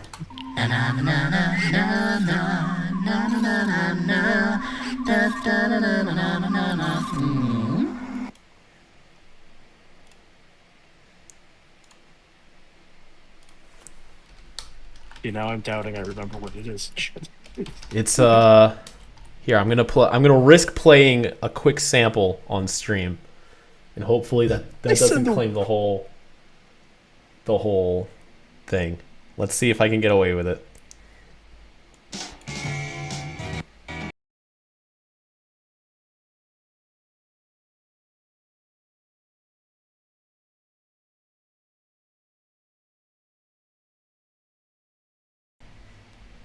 Because magic, What else could it be? Yep. Yeah. Dude, some of the chat was like the Wizards of Waverly Place theme. And I like this arch right here, straight out of the show. That's literally meant to just mimic the one that they pass in the first episode of Legend I love Domain. it. Oh, another Ryan drawn Horus right here. That makes 4 so far. Two on the branch, one falling, and then this one. What's up? Originally with this Horus, I messed up because I forgot that I needed him to like fall into the hole I drew him attached to that stone bridge he's on. Oh. So I had to draw it, break it off, and then fix it up again. Oh, he's got a shadow on him too. Yeah. That's neat. I like adding the casting shadows too, just to help out. I thought it'd be neat if the Mystic Sinkhole was just black and white, because there's a lot of different things. It makes it more eerie to me than the warping background. It's a bit choppier than I would have liked the final render. But this is the what do you call it? The voices of the sinkhole calling to Horus. I mean, zs'skayr. You can see the eye pop in. And I did all of the voices to them. I just tried to get them right. zs'skayr, you're not welcome here. You're not worthy. You must leave. Protect the king. zs'skayr, goodbye. Yeah, just a lot of stuff. So now I'm noticing you can see the shadow travel with him, but Yeah, you can't really didn't notice realize. in the episode. He just kind of disappears. But I always have fun all making of these the- sequences. All of the bits that you put in this sequence. I love it. We got the First, first one's Pennywise, I believe, I never saw Pennywise. right here. Oh yeah, no, I see. Okay. Oh, you know what? It would have been dope. Oh, here's a I had to put a gremlin in. Yeah, I saw that one. Gizmo. Do you know about Bloody Gur? Oh my god, that would have been so Yeah, I good. should have put Bloody Gur in here, dude. That would have been You should have just perfect. put a bunch of creepypastas in it. Yeah, Whatever, I put Suicide Squad and Sonic.exe stuff. in here. This is just a weird morphing texture I got from Vecteezy. Oh, and this is the quickest one, but someone did find it. It's the hot sauce. Beware the he. Dude, that's great. I love that. My god. Then I we never got saw that one. Sonic. Sonic. Yep. Oh, God. Honestly, I don't know anything about Everyone- Sonic.exe. I just thought people who did would get a kick out of it. More stuff. I know- Here's Vecna. Yeah, I was gonna say Vecna. Vecna is actually kind of on theme for this episode Mm-hmm. too, in a sense. So I thought that was really cool. And then down the hole. And then fucking Okay. So real quick. Easter eggs galore. Yes, so it's hard to see some of them because I made the shot a little too long for this. But on the left, the first thing you see is this golden thing right here with all these glyphs attached to it and a box of charms next to it and a light bulb on a stick in front of it. Those are meant to be in reference to the movie 9. Like the horror oh god, what is it? I forget how they labeled it. Tim Burton's movie 9. The Like ragdoll the one? little sack. Yeah, those I love that movie, and it's about dark magic. So I thought it would have been really cool to put that in here in some sense. So you've got that, and then the engine and everything on the bottom that connects to it. Ooh. Uh, I just noticed one. uh, The homunculus. yes. Yeah, so that's awesome. That whole top shelf is meant to be in reference to Full Metal Alchemist. You have a journal that says Hohenheim, and then you have a very badly drawn version of the Tree of Life door Right here? in it. Yes. The shelf below that is all Owl House. Got the Skull of King. You have Owlbert. You have the journal by Philip. Oh God, I forget his name. Witherbone? Witherbone. Witherbane? Yes. Yes. You have the Good Witch Azura, which is the books she reads, and then a bottle of Titan's blood. I watched a lot of Owl House when writing this, so I was like, I had to. Those are all the references to 9. Is this just the Kingdom of That's Anywhere? from 9. Oh, that's from No, 9? that's from 9. Yeah. Alright, and then my skull down here. Your skull down there. You have Khonshu's skull on the next shelf set. A gun, which I don't remember what is a reference to, but It's just it's funny. there. She's holding, It's- dude. it was specifically from something. I can't remember what it is. Those bottles of wine. Those, yes, because she drinks and She knows what's up. at her table. Her table is like burned from putting out her cigarette, like missing the ashtray and it hitting the table. Wow. On the very right next to her knee, you have Duck Ball, which is a thing from my streams, and I'm holding currently. I love Duck Ball. Duck Ball. He's going back in his egg prison now, though. Egg. Oh, her there's hat. Yeah, there's her hat right there on top of her cash register. There's some just. The coat rack is meant to be a reference to zs'skayr staff. Then I see just it. a cage of random eyes underneath her thing. That would have matched up with the Caligard scene if I put those eyes in the forest. Oh yeah, Yeah. It'd be like she caught a piece of Withyurge or something. she has one just there in case people don't pay their bills.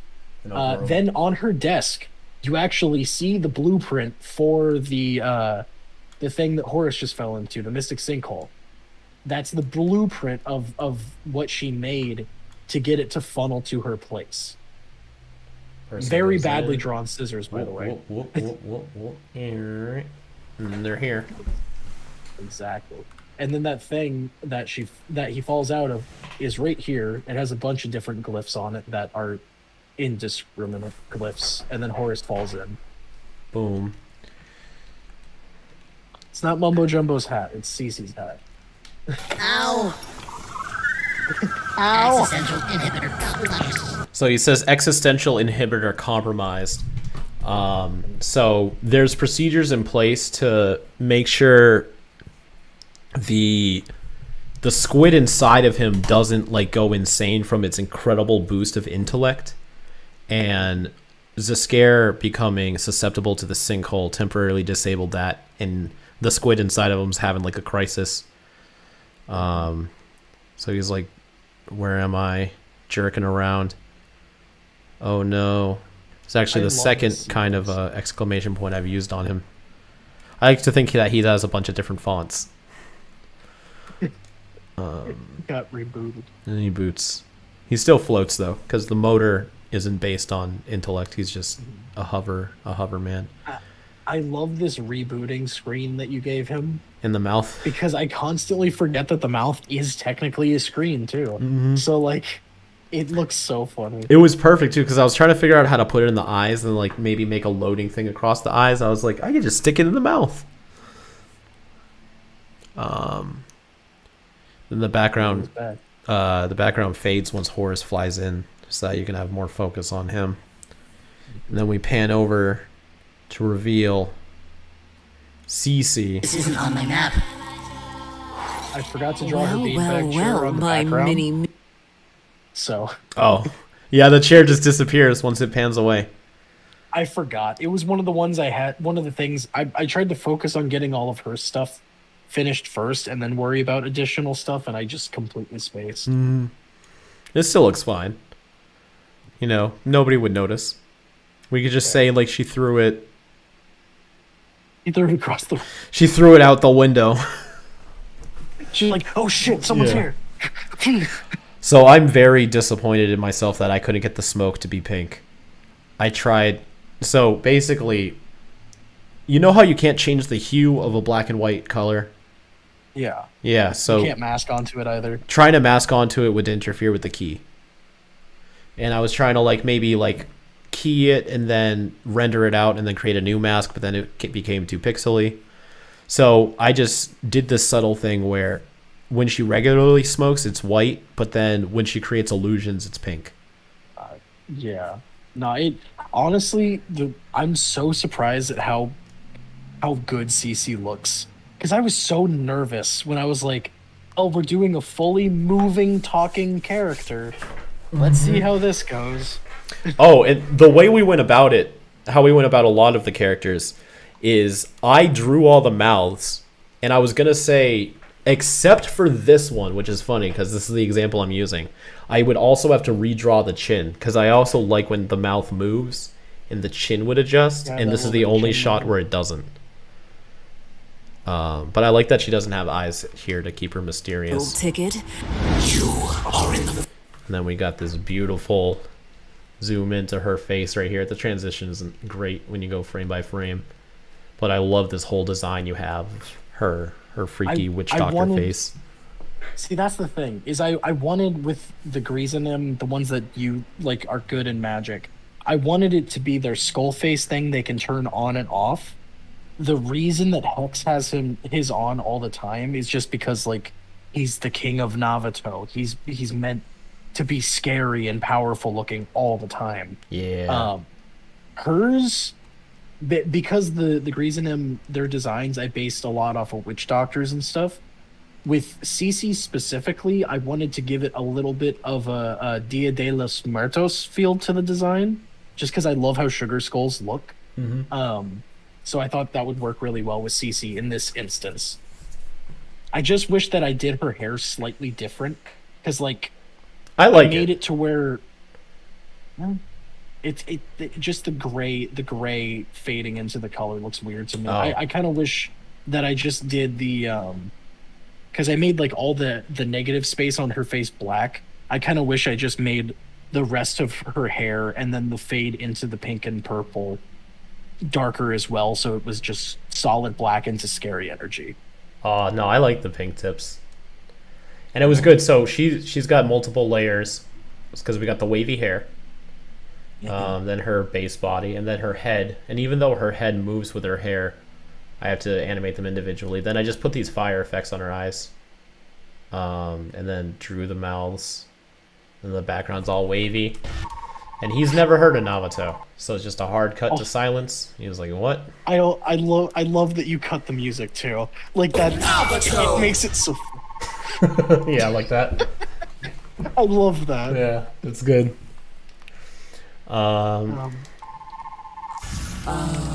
So like the background it's super high contrast and light, and then when she relaxes, it brightens up a bit. Then the fire extinguishes for a second. He wins of Navato. And this was fun, just making her hair stretch out, and it blinked, making the fire longer. Just a bunch of different effects. Like I was trying to go nuts with the effects. Oh, cool thing. Joy's performance. So the under voice, the growling, that's also her. She did that herself, and it sounds amazing. He wins of Navato. Yeah, so for those lines she did 2 takes. One with the voice and one with the growl. And then we bring back this joke again. The dark sorcerer cesspool, the underbelly of... A quick thing I'm proud of myself is when she blinks, the fire changes shape. Oh, squish it. Yeah. Yeah, no. Sorcerer cesspool, the underbelly of the domain. Come on, dude, being able to... Getting the hair to morph into her bun. This actually wasn't originally part of your storyboard. You wanted her... Actually, I feel kind of bad. You drew something for this that I never used. Yeah, no, because it was like her kind of like... It's like a single morph frame, I think, because it was supposed to just do kind of like a poof and then a silhouette morphing back into the silhouette of her normal shape, and then she's just standing there again. I like what you did so much more, though. Thank you. Like it looks so much like the little movement on her hair as it morphs back looks so good. It's actually it's a good shot, but I only did it because I couldn't figure out how to transition this to the full body shot that you drew without it, because like this you only drew in this frame. So to grow it out, you would see the bottom cut off. In fact, you do see it when it zooms in.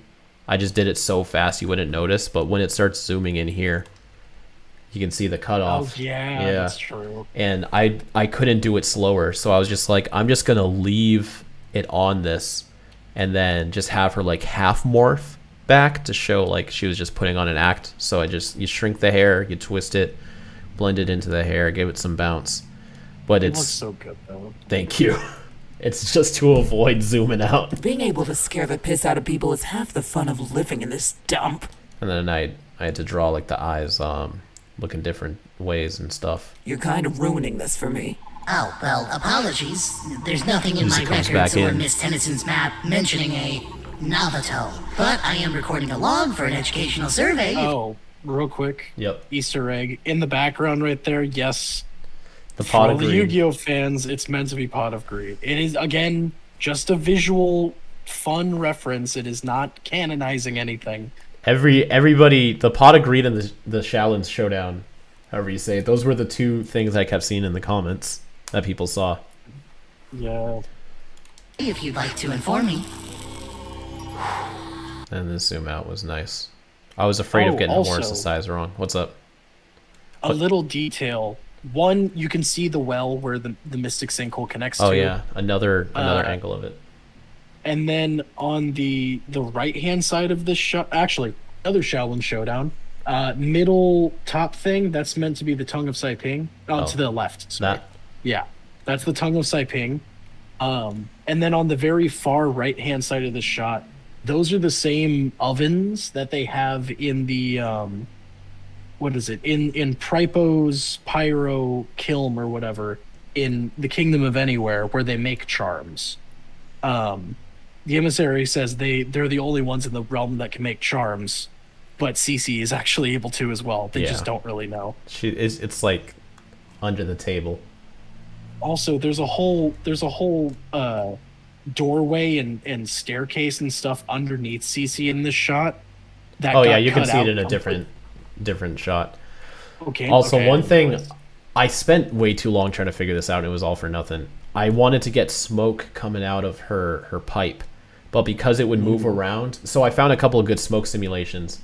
I didn't want it to move around and the smoke stay straight up, so then I tried actually warping it and whatnot to wherever it would move, and it just looked bad. The only real solution is to like render out a smoke simulation from scratch, which involves finally learning After Effects, and I said, fuck that.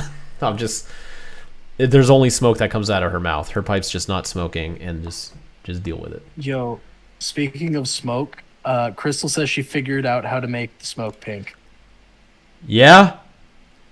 And keyable? Not just making the smoke pink, but making the smoke pink and keyable. That's the... I'll talk to you after this. But here you can see her chin goes up and down based on how she speaks. Yeah, no, this looks so good. And then this was actually tough because her hair needs to be behind her collar. So it's just animating the hair and the face at the same time. And then... So I think you send me like 1 or 2 different eyes, and everything I draw is based off an edit of that, so it still looks like the same thing. I think this one is 100% your eyes, maybe. Yeah, I think so. This looks like my edit. Actually, no, you can usually tell by the eyelashes, can't you? Or did I just... I remember for a while I was trying to imitate how you did eyelashes, and then after a while I gave up. I can't remember anymore. I'd have to look at the files. I used to love putting Oh yeah, and then switching to Happy Mouth. The fact that it's blended in so well, though, that you can't tell is good. to love putting on little shows. Now, Oh, and just to answer some people's questions about that, it was never stated. I actually never ran this by you, but you've never questioned the line, so I'm assuming you were fine with it. I imagine since CC can make smoke hallucinations, like Horace is actually seeing the things that she makes. Correct. Yes. There was a period of time in her life where she would entertain people by making smoke shows. She has a let's just say she has a lot of a past that's Okay. very traumatizing for her. But she did used to put on shows. Yeah. Yes. Like she'd go to the park or something. Or like maybe even have a theater for a bit, rent a theater for a night. Yeah. but if it gives me something to do, I used to love putting on little shows. Now, prepare to be dazzled. Oh yeah, I drew a whole new set of eyes just for the first half of Dazzled, just to really pump Yeah, it. no, that looks really good. Oh yeah, you can tell these are freaking my eyes. Look at the shape of the eyelashes. See, yours end in little nubs, and mine ends sharp. Because we have 2 different brushes. Well, our brushes are very similar, but they're not the exact same brush, so they end differently. And she takes an inhale, and then she's got her magic eye. So this cuts from realistic smoke to pink smoke. which is 2D, much easier to color. And then here we are in Navato. How many rings are there? 1, 2, 3, 4, 5. This is a ring, right? 6. Yes. 7. Well, this is only one of the. There are multiple of these Sorcerer's Engine stations throughout the land. No, she is CC to answer the 12 cat 98865. Curse Crafter, CC. Yeah, I didn't think about that when I named her Curse. Yeah, Crafter. Charmcaster's also Said, CC. Yeah. Yeah, no, I was like, okay, no, I'll just call her CC. Wait a second. Yeah. Oops. And that's right, Raid. We are still live. We're not even halfway through the episode. Well, actually, no, we are halfway through the episode. We're exactly halfway through the episode. I thought it was longer. I don't know. It feels like quite the journey. Navato, the dark market of the dark arts. I also We got a really bunch love of the music cities for this here, section because I all never get to floating use this around kind of the music in Sorcerer's Ambiance. Engine. It's usually This always is something where the dramatic. worst of the You worst cued collect. transitions to the music, Or and as I like to call them. Thank you. My Like customers. the hustling ding and and the- bustling, buying and Ooh, selling. okay, so Who here's do we some got more here? Easter egg breakdowns. So first off, on the very far left, that wall with the posters and stuff, those posters are a living thing.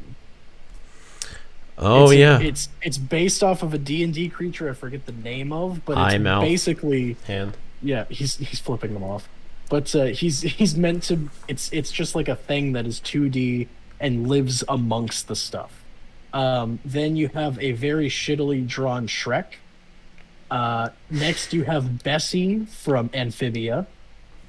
Is Those this a ones aren't Pokemon? references. No, it's just a purple snake. Okay. So some of the stuff is just random. The Cyclops is not a reference, but it is just like pun. He's a cycloptometrist. I don't get He's it. an optometrist. He's an optometrist and a cyclops. Optometrist makes glasses, but also just the word connected together. Cyclops. I'm sorry, I didn't laugh. I didn't get it. It's I forgot fine, what it's whatever. octopus people do. Optometrists. Optometrist. Yeah. But then you have books and bindings owned by my friend Ignis,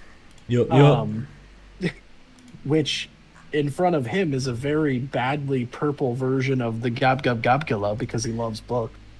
Oh my god, that's fucking hilarious, man.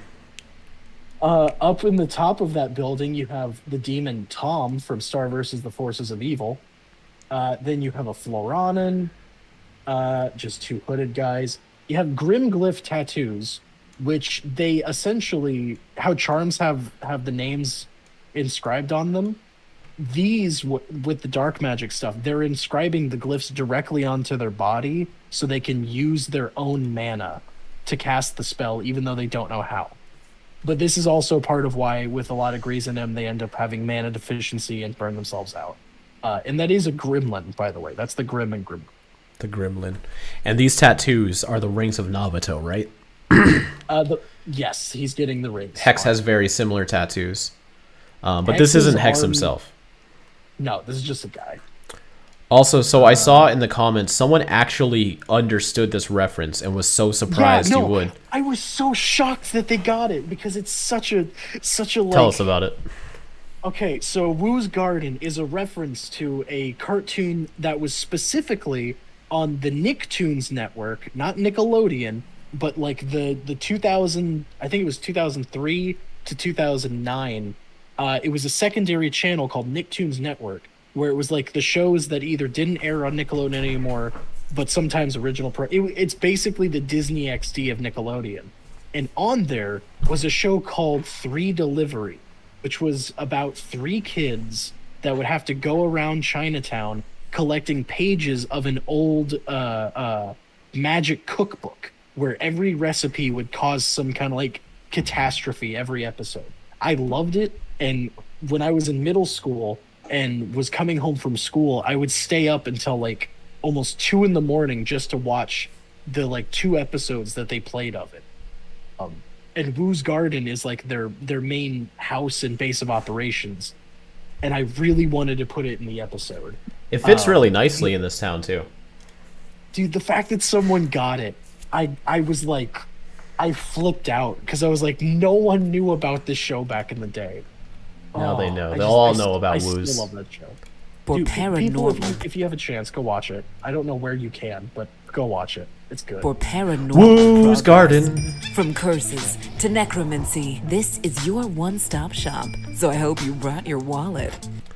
Oh yeah, so one thing that I think is interesting to note. So I always try to respect the fact that And Beyond is Ash's baby, which is why I always give him the full writing credits for all the episodes. But the reason that I gave us similar writing credits on this one is because all of the character monologue and dialogue stuff I did a pass on because when you wrote them, everyone sounded like Horace in the vocabulary they spoke. So I wouldn't change the lore, but I would take what he wrote and rewrite it as so the characters all had different dialect and whatnot and speech patterns and ways of announcing things. I'm really happy you did that too, because it turned out much better. From curses to necromancy. Yeah, it was very Horacified. Like I remember, I don't know. I think it was either Charmcaster or Cursecrafter like used the word denizens, and I know that's a very Horace word. That was Cursecrafter. She's like denizens of. Yeah, and I was like, I'm gonna give that a once over, but it's all his lore, and yeah, I just felt like that'd be an interesting bit of trivia, to show some behind the scenes facts. It's also where a lot of freaks call home. Folks who are into all kinds of weird shit. Oh yeah, our obligatory swear, because I didn't know about the oh fuck. So I was like, she gets our swear.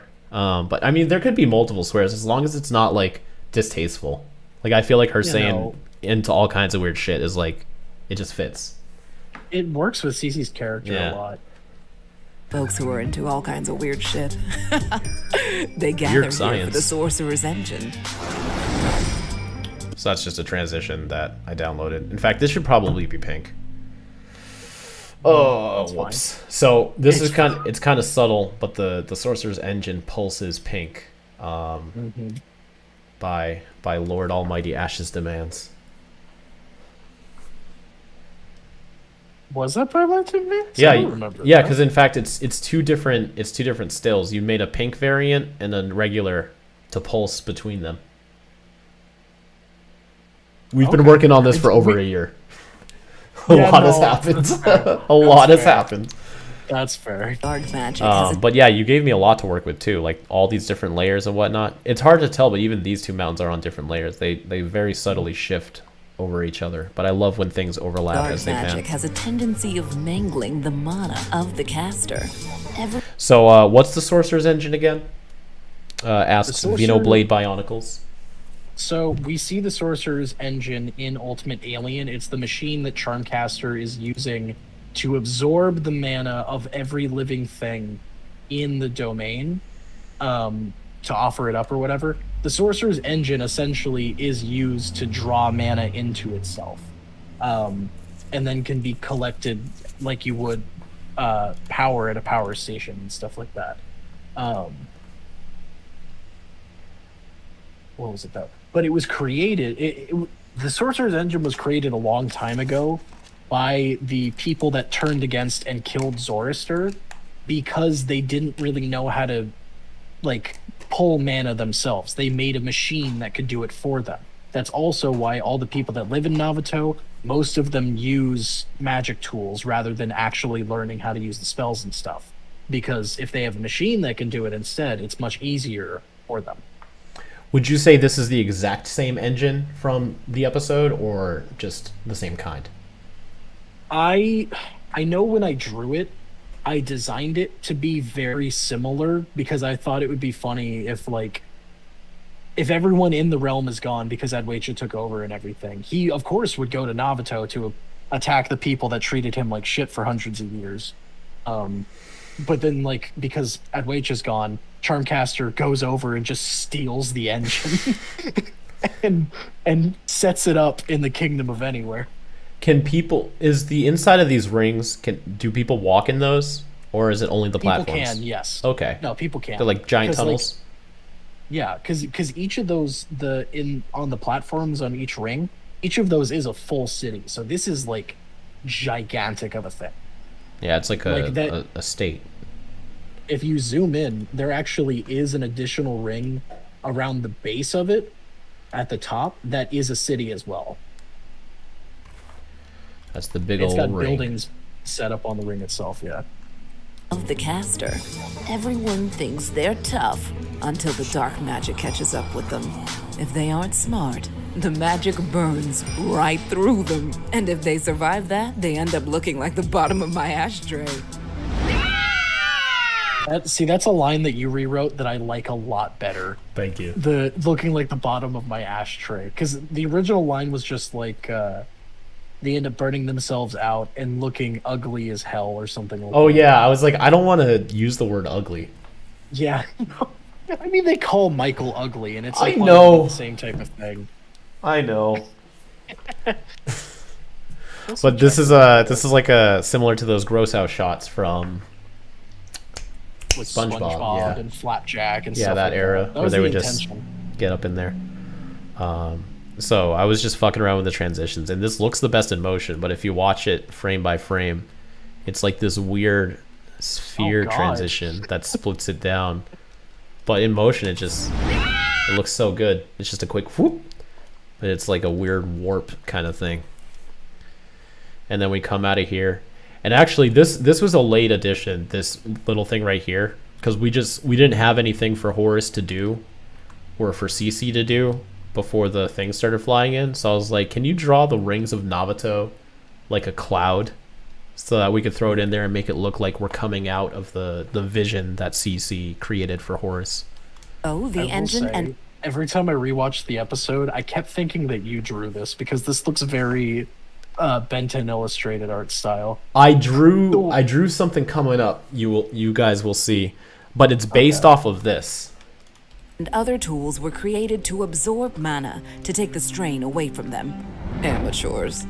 Some tools can by do the other way, things too. real quick, Yep. sorry. In the hallway behind, the reference in that, there's a staircase with a door on the bottom. It says for rent.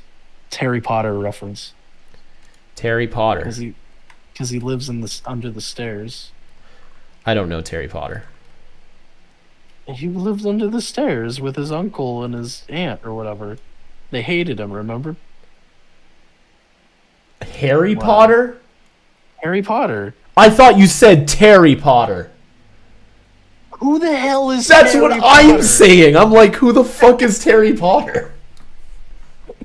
I heard Terry Potter. I was all right. Harry Potter, the boy who died. Yeah. Some tools can do other things too, but those extra feats So usually this was need fun. Oh, okay. Okay, so yeah, the of course, the Eye of Dashi. Again, This- just a visual reference.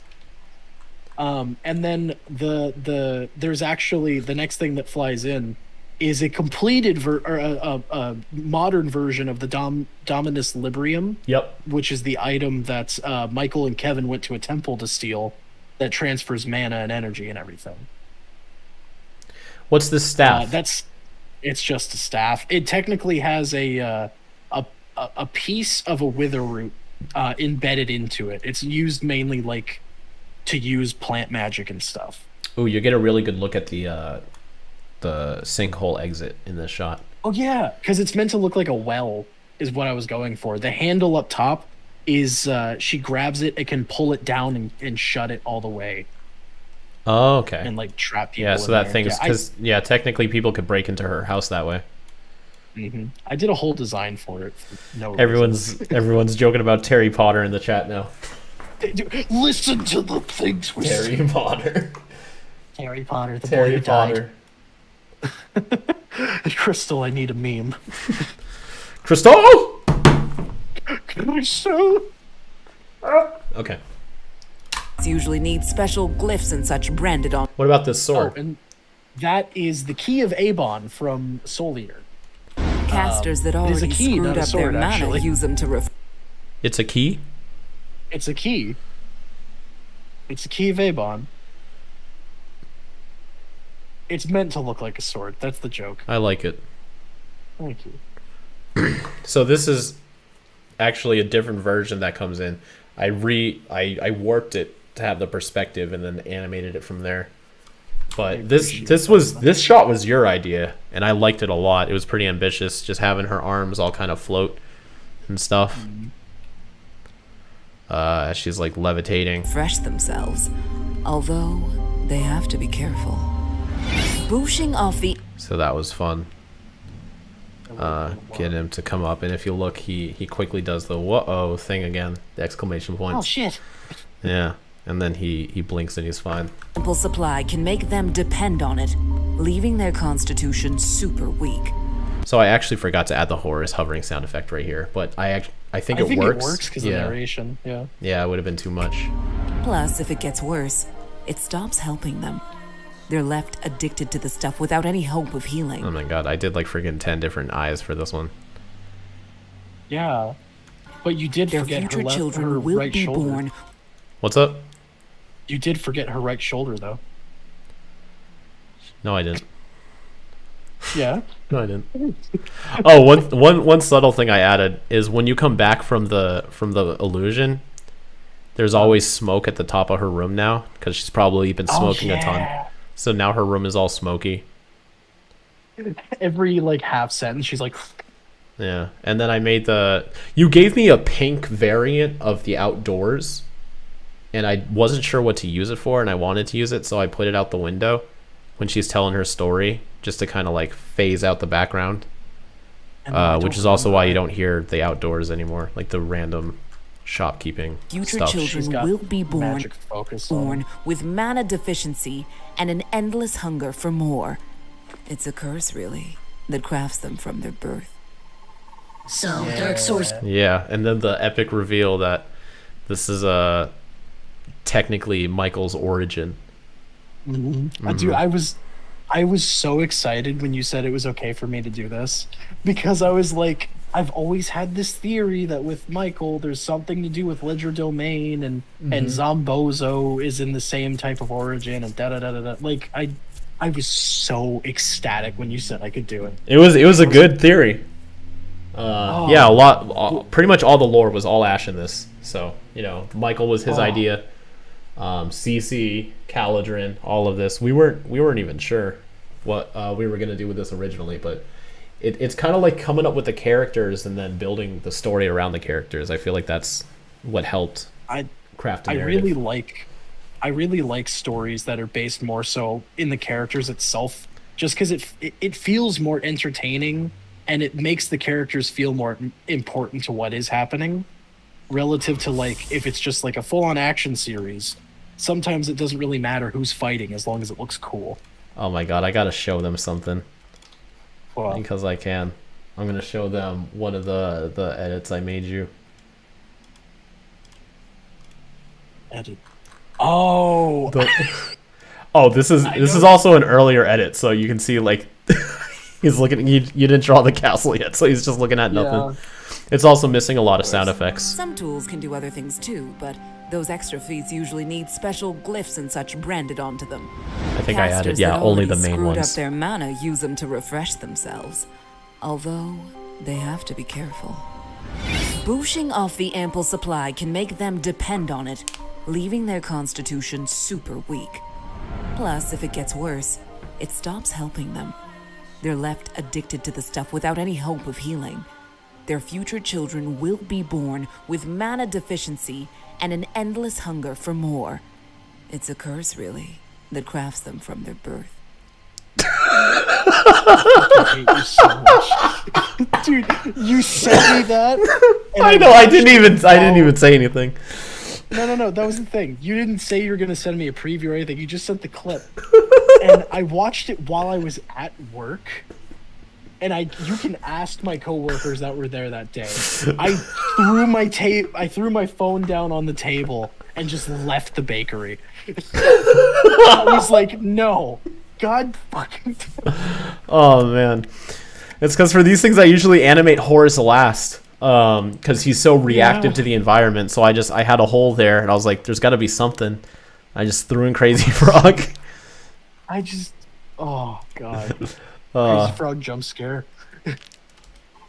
So, dark sorcerers are a technology-dependent species. See, Now you hear Horace all the- immediately going with the logical thing. I love. Yeah, he doesn't even like he has no recognition that she's going through something right now. He's like, oh, okay, all right, what's next? And then as the attention gets faded on him, you hear his sounds come back, you hear the environment come back. So, dark sorcerers are a technology-dependent species. Species. Oh my god, this fucking shoulder, dude! I hated it so much. It was I know so that's tricky to my figure out. bad. I look. It's my first time doing keyframe things, and I tried. I think it still looks pretty decent.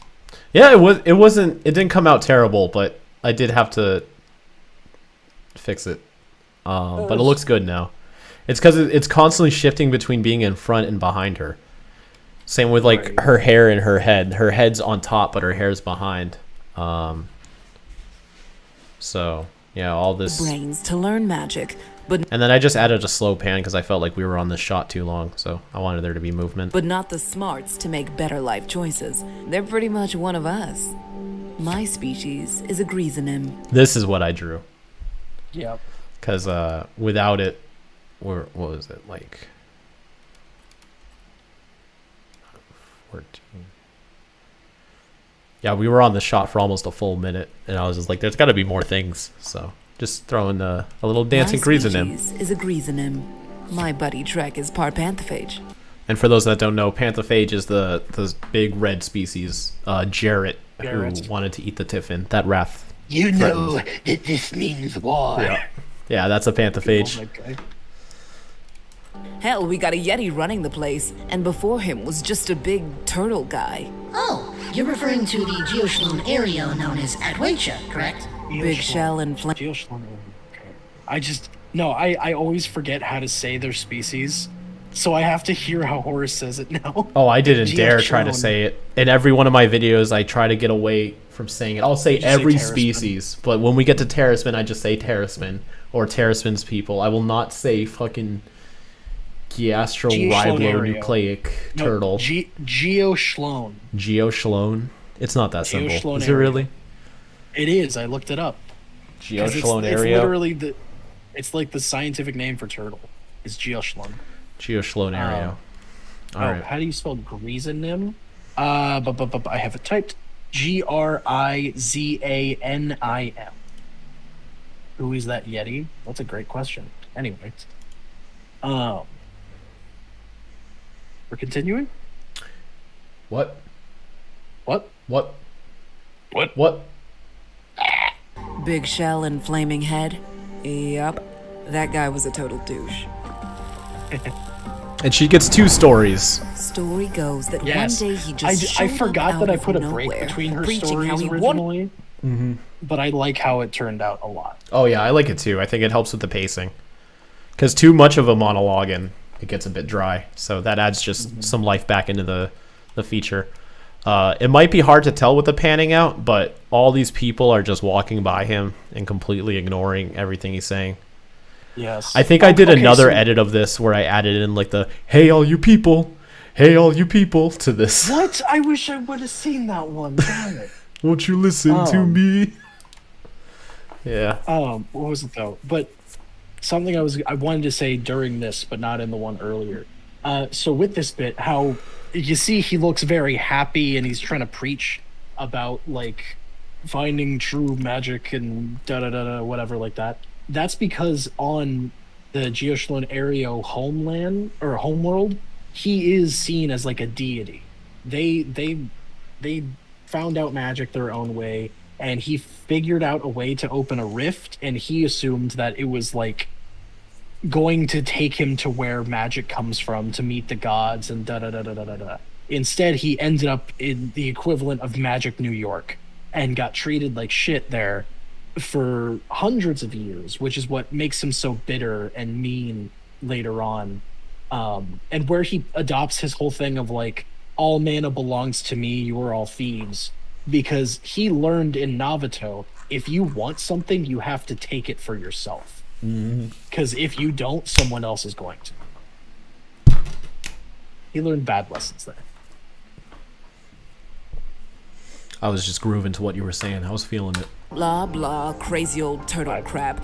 I love that line. I think you wrote that line too. I did. I just because I was like, I know she doesn't. Her character would He not was give way a in hell over his about head, too. Buckley. He barely knew. I love this transition. This is just a transition I found in Adobe, and then I added like a fizz to it. Yeah. So we've been through sounds all like of it's these during the Q&A. If you guys want to know the details, check out the other video. He leaves Namato. How he's ruler. So we didn't quite say how he got this Alpha Rune yet. We're sort of telling. So between Caladrin and CC and Charmcaster, we're sort of telling the same story 3 times, but from 3 different perspectives, and each time you learn a little bit more. So here we learn the origin of Adwaita, but later on we learn how he got the Alpha Rune. But right now we kind of just take it a little bit at a time, and I actually think that's very, very smart storytelling, Ryan. Good job. The one thing I will say, which I told you about it or whatever originally, is that when we got into like the final bits of finishing editing it, I felt really stupid because I was like, dude, I have each of them talk about Adwaita, but we don't have Adwaita actually in the episode. Because what I would have liked to have done if we had enough time, or if I thought about it early enough, I was gonna have it to be that Oris at the end of the episode actually meets Adwaita in some way and hears his perspective on his own story, like tells where he came from before Navato and da da da da da da. But I thought of it too late. We wanted to include him still though. That's why the episode ends the way it does. Yeah, we got different plans for him now. He's up to some crafty shit. Yeah. We got some plans. Yeah, we got some things, but we managed to get Addy in there. Don't worry. Damn domain. It was crazy. He was shouting. Oh, what's funny is this following line was an accident. I accidentally left Horace's filter on CC's line, but only this line, and it's such a perfect mistake. All matter belongs to me. You are all thieves. People started leaving. And it just sounds like she's like making fun of him with like the voice. And what's funny is it's even a different filter than what she has earlier. It's just there's enough dialogue in between where you don't recognize she's using 2 different filters. Also Easter eggs again. The guy with his hand up is Jack from Jack and Daxter. The guy running away in the back is a fat version of Naruto. Oh, I see his little thing there. Yep. That's funny. Nice. Nice. Actually, the other 2 were just dressed the way they're supposed to. This one was drawn very late because, again, I was just I was kind of the pacing police in this episode. I'll admit. So this shot held into the end of the monologue, and I just felt like it didn't have enough for it. So I was like, I need at least 2 more shots, but I don't want to make too many new drawings. So I asked Ryan to do 2 variants of this, one with and one without people, so I can zoom out, have people fade out, then zoom back in, and that's enough things happening to warrant the shot, or else it would have just been like a very, very long pan out of that. I felt like that didn't fit. I'm bad. Since it's evaded capture. You got some good pacing. Yeah, you just said it. The fact you said you got some good pacing. Everybody has their areas of expertise, and luckily we fill each other's holes. Title of your sex tape. You play the fucking episode. Oh, what's funny is in the actual episode of Ben 10 Omniverse, once he teleports, the camera immediately starts panning, but I needed it to hold this shot, so it just freeze frames right here. And they all continue to stare into space. It's the last known recording of him. Sure, 5 years ago, his whereabouts have been unknown. Then I just paused the but with this episode. new information, we should be more prepared if he ever resurfaces with ill intent. Oh, thank you, Miss, Curse crafter, but call me Cece. Oh, that reminds I me. will say- One thing I didn't say a while back, I'm sorry to cut you off, is I thought this shit was clever as hell. I didn't even realize it till I was editing this. It's a curse, really, that crafts them from their birth. Curse crafter. Duh. That took you that long? Yeah. That was why I called her that. I was like, It's a curse that crafts you from your birth, almost like her name's motherfucking Curse Crafter. That's so yeah. Yep. I will say this this scene originally in my first draft of the script went very different. Instead of like them having a nice moment, or they would have this nice little moment, it's like Curse Crafter, but then she would go into this bit about how she was gonna tear him apart for parts and then eat him. But like I felt like it was a bit too out of character. She's trying to be kind of a good person, even though she's not. Well, the whole reason he's even there is because he essentially fell into a fishing net that she put out. Yeah. But yeah, no, I thought just having the emissary come in and take it away wouldn't tarnish the look of Cece too much. So. And then we get the emissary. Yeah, we got Mr. Darkstar himself. Huh? That people guessed immediately in the live chat. Mm-hmm. They saw the helmet and they're like, Michael! Yeah, we wanted it to be ambiguous, and then people were just like, Michael! And I was like, oh. It did trick some people, though. I did see some people were surprised by the reveal. So we got some people. Hello, CC. Oh, so funny thing about me voicing Darkstar, that was 100% to save time and money. Yeah, no, because we forgot to cast someone, and we were like, "Oh, can we find someone?" Not this time. At first, because I was trying to come up with a filter for him, and I read that when they were, and I don't know if it's true or not. So if it's not true, I still did it. But when recording for Full Metal Alchemist, the voice actor for Alphonse would record with a metal bowl wrapped around the microphone for that like special type of metallic reverb, because it's not just reverb, it's like a metallic reverb, and I wanted to try it, so I got a metal bowl and I did a few test lines as a Darkstar, and I sent them to Ash. I was like, how do you think this sounds, just trying to get his opinion on the effect. And then when we were talking, we were like, you could just play Darkstar, and I was like, I thought it sounded great. I thought it sounded a lot like him. Let me see if I could find those tests real quick. If this was an edited video, it would just cut to the immediate part where I had them. Oh, yeah. Darkstar. Oh, we have some people saying they didn't know it was Darkstar until the wiki came out. Wow. Well, that's good. There we go. That's great. Heck yeah. We win in that instance. We win one.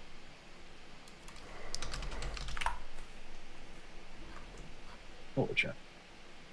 My camera froze? That's because I was looking through our old messages. I found one. We were considering casting Xander Flix as Darkstar at one point. I guess we just never got around to talking to him about it. Yeah. I know it was Xander we wanted to include in this episode in some form. Yeah, I guess it just... That was when we were still writing, whenever CC almost ended up being a guy. Mm-hmm. All right, I found it. So I just read a bunch of Darkstar lines, just doing it for the effect, and then we were like, well, if I do it, we don't have to go find someone. So let's just do that. I beg to differ. No one's going anywhere. Not until I make your powers my own. And then I did another variant with like a more deeper filter. I beg to differ. No one's going anywhere. Not until I make your powers my own. That was too much. Too much reverb. I still think it sounded awesome. Thank you. I can't be trusted. Yo, you can hear Bruce right at the tail end of this. I can't be trusted. Do you hear like a little... The tiniest little of it. I almost forgot how strong you are, Ben. Alright, that's enough of that. Yeah, no, when you sent those, I was like, dude, this honestly... I opened like 2 random episodes and clips of the actual show to like listen comparison. I was like, this sounds really good. Like, it sounds a lot like him. Thank you. And I got to be a character, which was pretty cool. It was very fun. Oh, are you interested in a custom? Yep. 2 design details. One, his chest plate is meant to mimic the one in the alternate timeline where Gwen is dead. The symbol that's on Kevin's chest where he's being controlled, because it's the same spell. And his staff is meant to resemble Caladrin's crest a little bit, but that is specifically because he works for the Kingdom of Anywhere, and they like praise Caladrin and everything because they got the Alpha Rune from him. Praise Bird God. Bird God. Oh, so funny thing. He was just a still, but I wanted there to be motion. I wanted him to tilt his head down, so I cut off the head and redrew the neck. Off. But look right here. You can see a line appear when the drawing splits in two for it to tilt. Because this is the original drawing, so I could do the panning. And then this is where the drawing splits in two, so I could tilt. And I guess I just thought there was a line there, and there wasn't. This I was nervous about because CC is all one image. So it's just all in the face. And then you got Horus. Are you interested in a custom charm sleeve? How about a new helmet? The one you're wearing looks like a tight fit. Wow. Unless you like things that way. Yeah, so tell me about CC and Emissary. They fuck. No, I'm kidding. I was going to say, I didn't know that.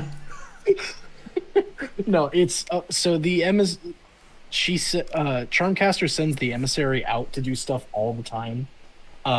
And anytime goes to Navato, he always runs into CC in some way. Like if I had this as like a show that just takes place in Ledger Domain or something, they would end up like interacting a lot. Because I would say at first CC does it to just kind of like flirt and make a sale, but possibly over time starts to fall for him, even though she doesn't know anything about him and da da da da da da da. She hasn't even seen him unmasked yet, has she? She never has, no. She knows that he's mana deficient. Because, like, I wanted it to be like, if you have it, then you can sense it in others. Mm-hmm. So, yeah. But that's also why Michael knows that she wants the Omega Rune for Horus. So, like, because he's like, oh, okay, well, I know that you'll want this. And fucking just sets it down. I like it. Yeah, you're funny. Sorry, but he's not for sale. It's also very, very brief, but it's just like one of the only scenes in And Beyond where like we get to see two characters interact with each other rather than Horus and someone else. Yeah, Horus is a background in this. Yeah, I love it. So it's just getting to play around with a different style of writing. I love Horus's face as he reacts to what's happening. Yeah, he's like, I'm still here. That's what I always try to do with Horus. I still try to make him present in the moment. Gone are the days where he's just a floating PNG. Yes, I'm so happy. And one quick thing I did is when she says, "Oh," he realizes he's like, "Oh no," and he looks at her. Wait a second, tell it. And then boom. Lovely day, no refunds. Follow Horus and death. Is this sign anything or just from what I remember, just a bunch of symbols. Sounds good. I just wanted it to seem like there was she had sales and stuff posted on the outside of her shop. Gotcha. Must be good tonight. All right, let's go. Oh, quick fun thing about the effect for this. It's based off of Eon's teleportation from Omniverse, and I actually use the sound effect from that teleport. Oh, yeah. It's blended with an opening and ending sound, but that humming, that whir in the middle, that's straight out of Omniverse, specifically in Ben Again. Somewhere in the beginning where there's like this one moment where the soundtrack is either not playing or really quiet. I'm like, boom, there it is. And I clipped it. Yep. Just then another fade out. I always try to go out of focus as I fade out too. I just think it looks neat. Except here. It's only for outros. Well, not outros, just very slow fade-ins. Right. Boom. So you actually did draw a back horse for these shots, but I replaced it for two reasons. One, just because it lasts longer, and I already did draw a back horse. And two, I wanted him smaller. Yeah, no. Plus, the one you do, yours looks much better. Like, if you zoom in and look how bad Michael looks, he doesn't even have fingers. Well, he's far away. Oh, look at that. He's got little nubs. Look at that. Oh, he's got a little Look at nose, that. yeah. Yeah. I will say, design note, with the terra firma, the stone golems in this, I tried to do a mixture of alien forces and omnivores, just because I like those designs a lot. I wanted to do something that marries both of them together a little bit. Yeah, I kind of see it with like the posture of the old stone creatures, but the general vibe of the new ones. Living forests, mystic sinkholes, being treated like a bargaining chip. One of the very rare times you see Horace mad. I love the little sassy neck thing he does when he says bargaining chip. Bargaining chip? Bargaining chip. If he could snap his fingers. Bargaining chip? I am simply trying to map a course to... The kingdom of anywhere? Yes, how did you... My king had... This is another thing that I cut out, because originally it was just this. So I did a back layer for him to put the head on top of, which is layer 2, and then layer 3 I put the collar flat back over his mouth. Right. But this was fun. King had notified me right here where you had me do this. You didn't show up. I was sent to guide you. Oh yeah, the smack. Dude, yeah, I loved. You did it so much that. better than I thought it was gonna look. Thank you. Originally, it looked a bit too quick, but I liked the pacing of it, so I just added some blur to it. That was all you really need. He's got it up. It comes in, and then he slams down, and then you see a little impact of mana, poof, as this ring appears, and then the aura starts vibrating as the line is created. And then this was a tall order, Ryan. All in one shot too? Look. You're like, all this crazy shit's gonna happen. Look. Like I said, I went off the rails a little bit, and I was told nothing to... I was never told to stop. I showed him the storyboards for this. I was like, is there a way you can make it look like the mana is filling up the symbol? And you're like, oh yeah, no, I could do that, no problem. That's why I... But what I'm realizing happened is every 2 or 3 weeks you would ask me about a complicated shot. And I would just be like, yeah sure, that's fine. And then when it came to edit it, it all accumulated together. And then I'm just like, oh shit, I've been saying yes to this for a year, and now it's time to actually do it. And I was like, oh god. But it looks fine. The city shot is wider, and you can see the full city on the wiki. Yeah, I drew it to not wide enough on the sides, so we couldn't zoom in, or we couldn't do the zoom correctly. I did a secondary version of it with wider sides, but it was too late in the editing process to switch them. Yeah. One thing I do want to point out real quick, if you take it back to whenever he's about to spin the staff, in the very background, you can see the door to anywhere. In the very, very back. That's where the episode ends. The outro. Yeah.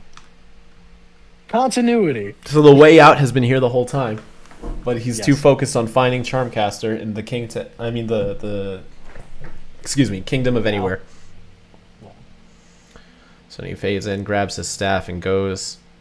Like, and then this is the longest I've ever had to animate Horus. Is this whole shot? Okay. So, two things. One, I wish I added more frames to this walk cycle, just because of how choppy it is. I mean, the swinging arm really helps with it, and then I have him does a lot. Ever so slightly. So what I like to do is, even on shots that are like fixed onto a character, I still have them slowly glide across. So even though he's in the center of the camera, the center of the frame the whole time, he starts very far left, and he ends up super far right. So he's still slowly walking forward. If I put it in fast motion, you can notice, and all those little touches help.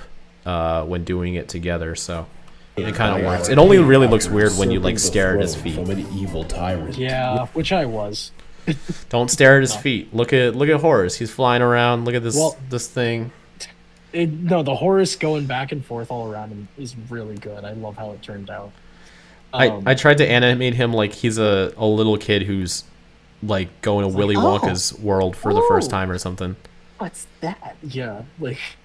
Oh, and so background details. If you start it back in the beginning of the shot, in the left we have the Owl House itself from the Owl House. See Hootie's face on the door. You've got just a random, a ride. Oh God, how to say their name? A rideless. God, random rideless doing shop-based activities in the background. Someone trying to sell. Dude being lazy. A dude working with his daughter. Which you see a Powler Fang as well. Humongous Sword fought that. Yeah. You see you walk by with. Was this like a magic version of a smartphone or something? Yes, there was originally going to be a hologram, and I forgot to draw it. She's like, yeah, shit, this is a nice rock. Yeah, it's like, it's not just a rock, it's a boulder. You see a statue of Caladrin in the background that is meant to mimic the City of Tears statue in Hollow Knight of the Three Dreamers. You have someone sassing some terra firma in the background because they won't let him into that building. Sorry, you got to be at least 2,100 years old to enter here. Exactly. In the foreground, you saw the one of the background Ultimate aliens, but a different color. Because I love that design. I love it it's too. Really cool. Just two random people being in love. I don't know why I drew that. I couldn't think. Here's love. It's the city of love. Yeah. But then you have Marvin the Marvelous, Tetraman, cleaning windows because his own little narrative is that he's learning magic from this Duchess lady. So she's just making him do stupid shit because she's not actually intending on teaching him anything. And then you have the emo Emuina just chilling on the side because he's like the partner of Marvin and doesn't want to be there. He's like, fucking dude's an idiot, just cleaning windows. This little Nemuina went pretty far because I put him in the recalibrated chapter of 5YL2. So now he's in 5YL and beyond, all being born from a quick dumb doodle. Oh, he's traveled pretty far. That's always the best places. Yeah. Building and mystic arts of old. So this was just another pacing thing. You only wanted me to do one of these, but I did 3 because Darkstar and Horus already walked off screen. So I just started. I made it multiple drips. The original one wasn't going to be just a drip. It was going to like drip down and go back up and back and forth for a second and then fall. But I like the multiple drips much better. I didn't know it would go back and forth. Like we're I forgot to put it in my notes. Ow. But yeah, no, this is like the first instance of me doing actual like frame by frame animation. I spent like 30 minutes on this trip. Tripping. And it drips down to transition to, for some reason this shot was pretty hard for me to figure out. I think it's because the arm looked really weird, super low. Like I couldn't raise or lower it. So I just had it happen really quickly, and then him barely lift up. I should have had it at a different angle. Or I should have had 2 different versions, one extended, one bent. I mean, it looks fine now. It's covered by the zoom out. Yeah, it snaps up. I like how it turned out. But then we fade out of the window, and his arm disappears. Oh no. It got cut off. But you got Pripo's Pyrotech. Pripo there is based off of a fusion design I did of NRG from Ben 10 and Genji from Overwatch, which was a fusion I did like back in 2017, I think.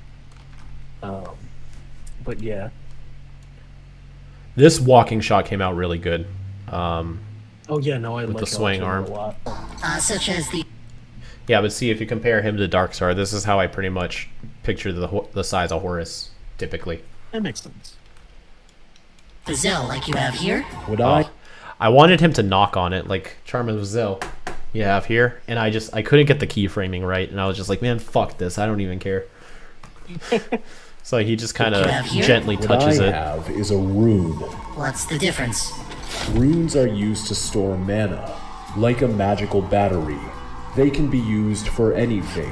Charms, however. Okay, so this actually refers to a line that I had to cut because the visuals just didn't match the narrative. But these were originally Easter eggs that were going to be elaborated on. You wanna Yeah, them out? so it was going to be different charms were made by different people that like forged them and discovered the names or whatever. And it was going to be something along the lines of like the charms of Elric, Beifong, and I can't remember what the third one was. But it was meant to be references to Full Metal Alchemist and Avatar. I even recorded a line for it. I was like the charms of Beifong, the charms of Elric, and stuff like that. I didn't plan enough visually for this section, which is part of why we cut to the there's show examples. Honestly, I kind of like it because I feel like we used to show a lot of clips in the older and Beyonds to demonstrate how things relate to the show. And this actually fits perfectly so that we can keep doing that and just remind you, be like, hey, this is all supposed to be connected to the Ben 10 universe. But yeah, the only reason we even do any of this is just because we didn't have visuals. In fact, this whole section was a lot of just trying to figure out what are we going to have on screen while Emissary is monologuing like crazy. So we have a nice little montage of things. You know, the charms being created was just taken from Hex recreating them from Tough Luck. This shot of Bazel right here is actually in reverse. So I'm gonna play it normally right now. It's right before a Charmcaster captures him. He winks and then gets turned into a totem. I played it in reverse, so it looks like he's teleporting in and then winks.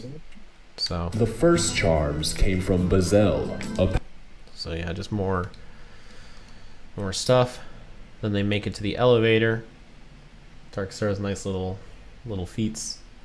And then he waddled away. And then I just added these bars like passing over. Oh, so this originally all we had was just this shot from here all the way to are we at 937? Yes.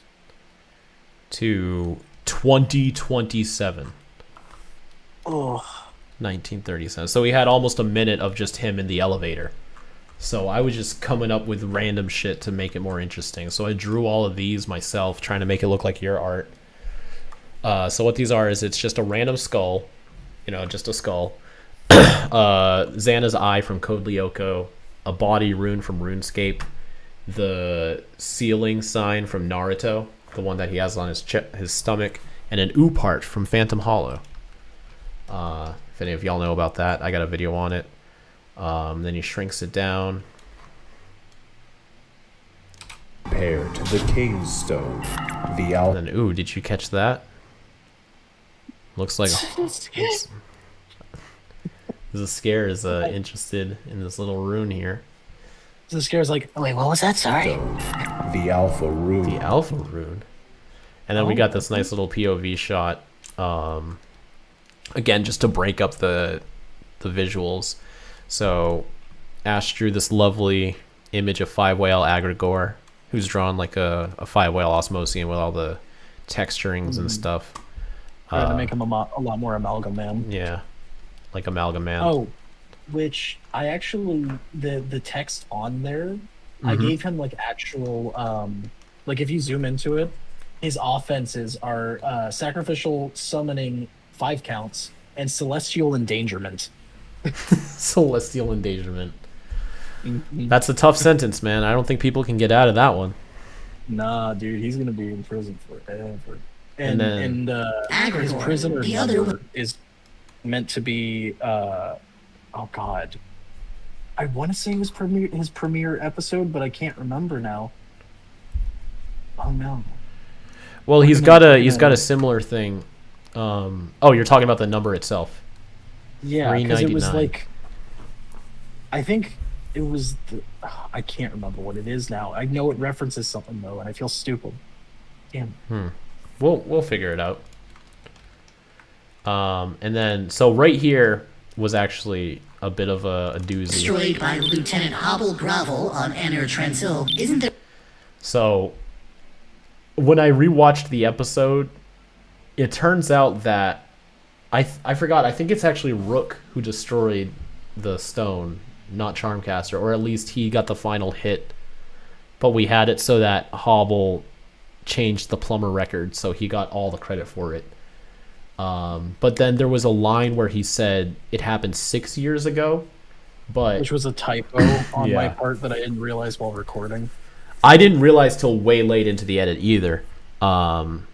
Right afterwards, he says by Hovel Grovel on Planet Anur 6 years ago or something, and it happened 5 years ago. And I was like, I don't want there to be too many mistakes about one fact, so I just cut it. But it was still sewn to the soundtrack, so if you listen closely, it sounds like a slight abrupt cut, and the music cuts too. But I don't think it was noticeable. But now that I've said it, you can probably hear it. Lieutenant Hobble Grovel on Anur Transil, isn't there only supposed to be... Oh, it's kind of covered by the shrinking beep. Anur Transil, isn't there only supposed to be... Yeah, in fact, it's kind of seamless. But now you know. Now you know we cut, we had to... Yeah. Oh, you can kind of see the texturing of the elevator change. That's how you can tell. There you go. I ruined it. Only supposed to be one Real alpha quick, room? just because I remember a lot of people in the comments during this part. A lot of people kept saying Agrigor escaped. I was like, we never once stated that. We in fact said he's in prison currently. Yeah. So I don't know why everyone's saying he escaped. No, Greg's in jail with Cervantes. Oh, Kenham, you smart boy, Kenham. Okay, For the third series. $3.99. Yes, that's what it was. Third series, 99th episode of the entire overall franchise. That's what $3.99 is. Oh, okay. That makes sense. Okay. Yeah, because Fame was the 99th episode. Alpha runes can only be created by an old one. So I drew this one too, just to fill in stuff. Yeah. And then I did this whole sequence just to kill time. I was like, man, we can't be in this elevator. So I made up my own old one. That What's I his think name? is pretty neat. Say it. You can name him. Oh. Mavactyl.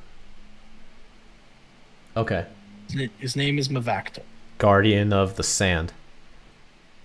Okay, yeah. I don't know. That's just something we haven't used yet. I was thinking of all the elements. His head thing looks kind of Pharaoh-esque. I could see that. Yeah. There we go. Guardian of the Sand. His name is... I'll put that in the doc. Give me a second.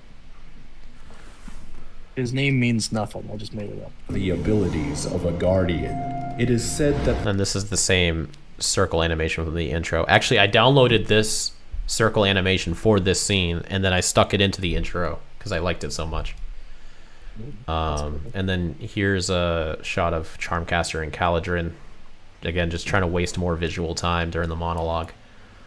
Power to revitalize our kingdom in promise that we protect the forest. Speaking of the king... What was that old one inspired by? I was just looking at all the ones Ash drew and tried to draw something that didn't look similar to anything he drew. Just so it could be,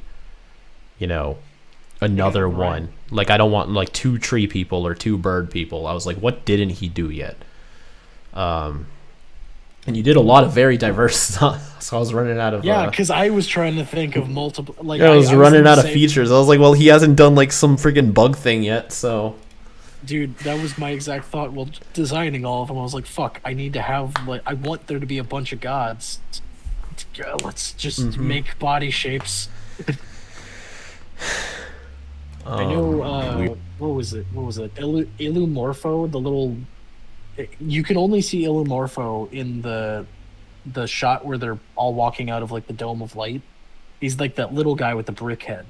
He is based off of an alien that I designed back when I first joined the Ink Tank. I was told to design a powerhouse alien, and that was one of my things. It was like a dude that turns anything he touches into dust. And that's why he was in Powerhouse, is because anything he touches dies. But that's where that design came from. What's this door? You'll never know. Okay. It's a narrative secret. And here's a Spellbinder. And then, yeah, you can see some old ones back here. We got Dagon, Caladrin. The wolf one. Yeah, Nidrista, and then that's Max's all. Whenever he opens up his mouth, he can spit fire and stuff, so... That's dope. Yeah. And then our first shot at King Charmcaster. I just added in some flame effects and then moving glyphs.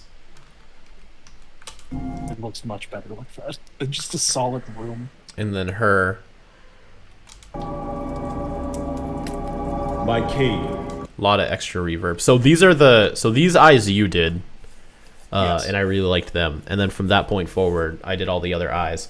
But one thing actually about Charmcaster, which is pretty funny, is when I was coloring her in her wiki still, I accidentally, let me just bring it up. I accidentally colored one of her stripes a skin color right here instead of the texturing. But I thought it looked pretty neat, and plus it kind of broke up the outfit as well. So I kept it. But then to make it consistent, I went back and edited the frames of her that you did to have it. I was so gonna that it would say, I match. was like, I don't remember putting that there. Yeah, that was me, because consistency. Yeah, I don't know. I liked it. It looks good. I've returned with the droid sent here by Gwendolyn Tennyson. He appears to have lost his way. Thank you, Michael. That'll be all. As you I wish. originally wanted him to say "Lovely Gwen" there, but I felt like that would have been too. You know what's on-the-nose, funny is I especially- recorded Lovely Gwen in there. I feel like we should have kept. And then I deleted it. I was like, eh. I feel like we should have kept it at this point. That was It's- sent here it's in the by past Lovely now, but- Gwen. Yeah, I did. Yeah. Maybe the Because the alternative original version. Charmcaster's original version of that line is that she's supposed to be angry when she says, "Thank you, that'll be all, Michael." Like she got pissed off that he said that. Yeah. Thank you, People Michael. in chat immediately That'll be all. Charmcaster though. So I didn't have frames of him walking off, so you could just kind of hear him walking off when the camera switches. Just little footsteps.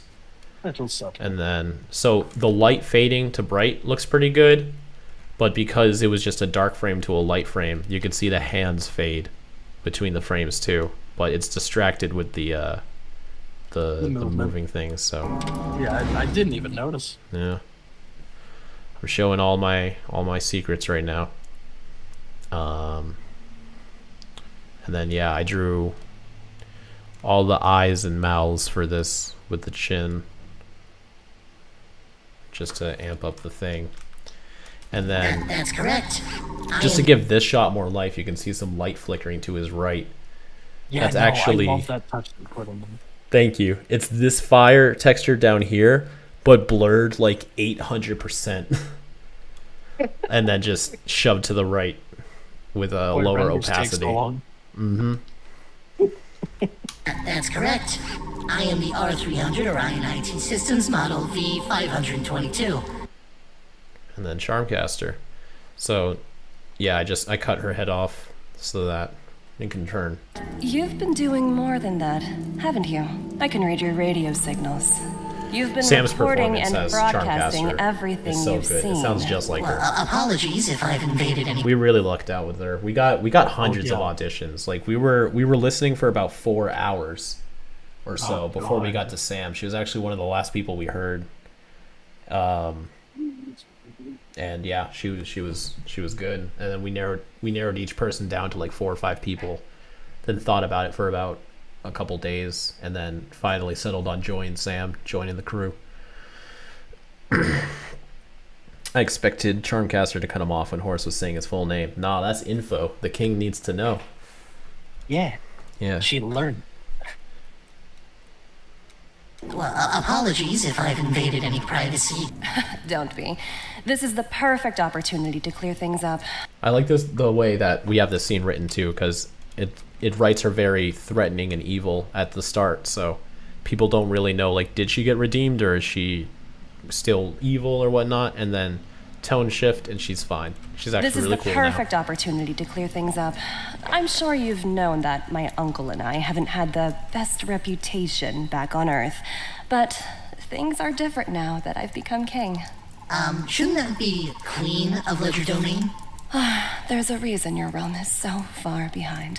All right, so the reason I wrote that line this way is just because it's not about why does Ledger Domain call her king instead of queen. It's about the fact that it doesn't matter. Like, does it really matter? Like, is that really something you need to ask? So it's just, you know, like, oh, a female king, and like just having that idea should be enough. Be like, okay, yeah, they just do it. But I knew people would ask, so I made Horace ask just for her to like comment on how ridiculous it is that people even need to ask in the first place. Like, it doesn't deserve an answer, you know. It doesn't matter. But originally we did have it written a different way. He was gonna bring it up at the end, right?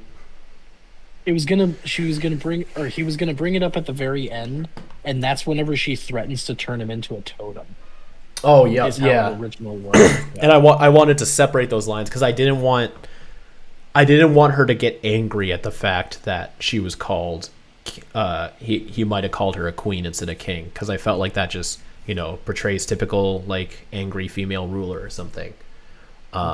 So yeah, I thought it would be best for her to just kind of disregard it as like, oh, this guy, and then at the end she threatens to turn him into a totem just to mess with him.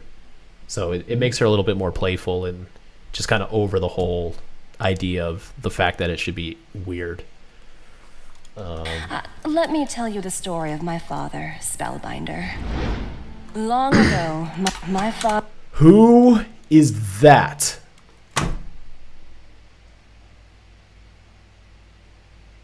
Okay. Great care. He was kind, inspired... Actually, are you there or are you frozen? Hello? Oh, he's frozen. I thought he was messing with me. Uh-oh. I thought he was like making a joke about how he doesn't want to answer who that is. That's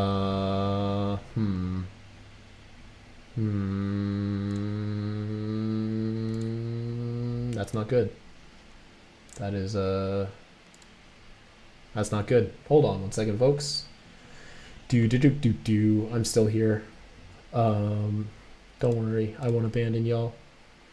I'm just going to, disconnect that. I'm gonna give him another ring.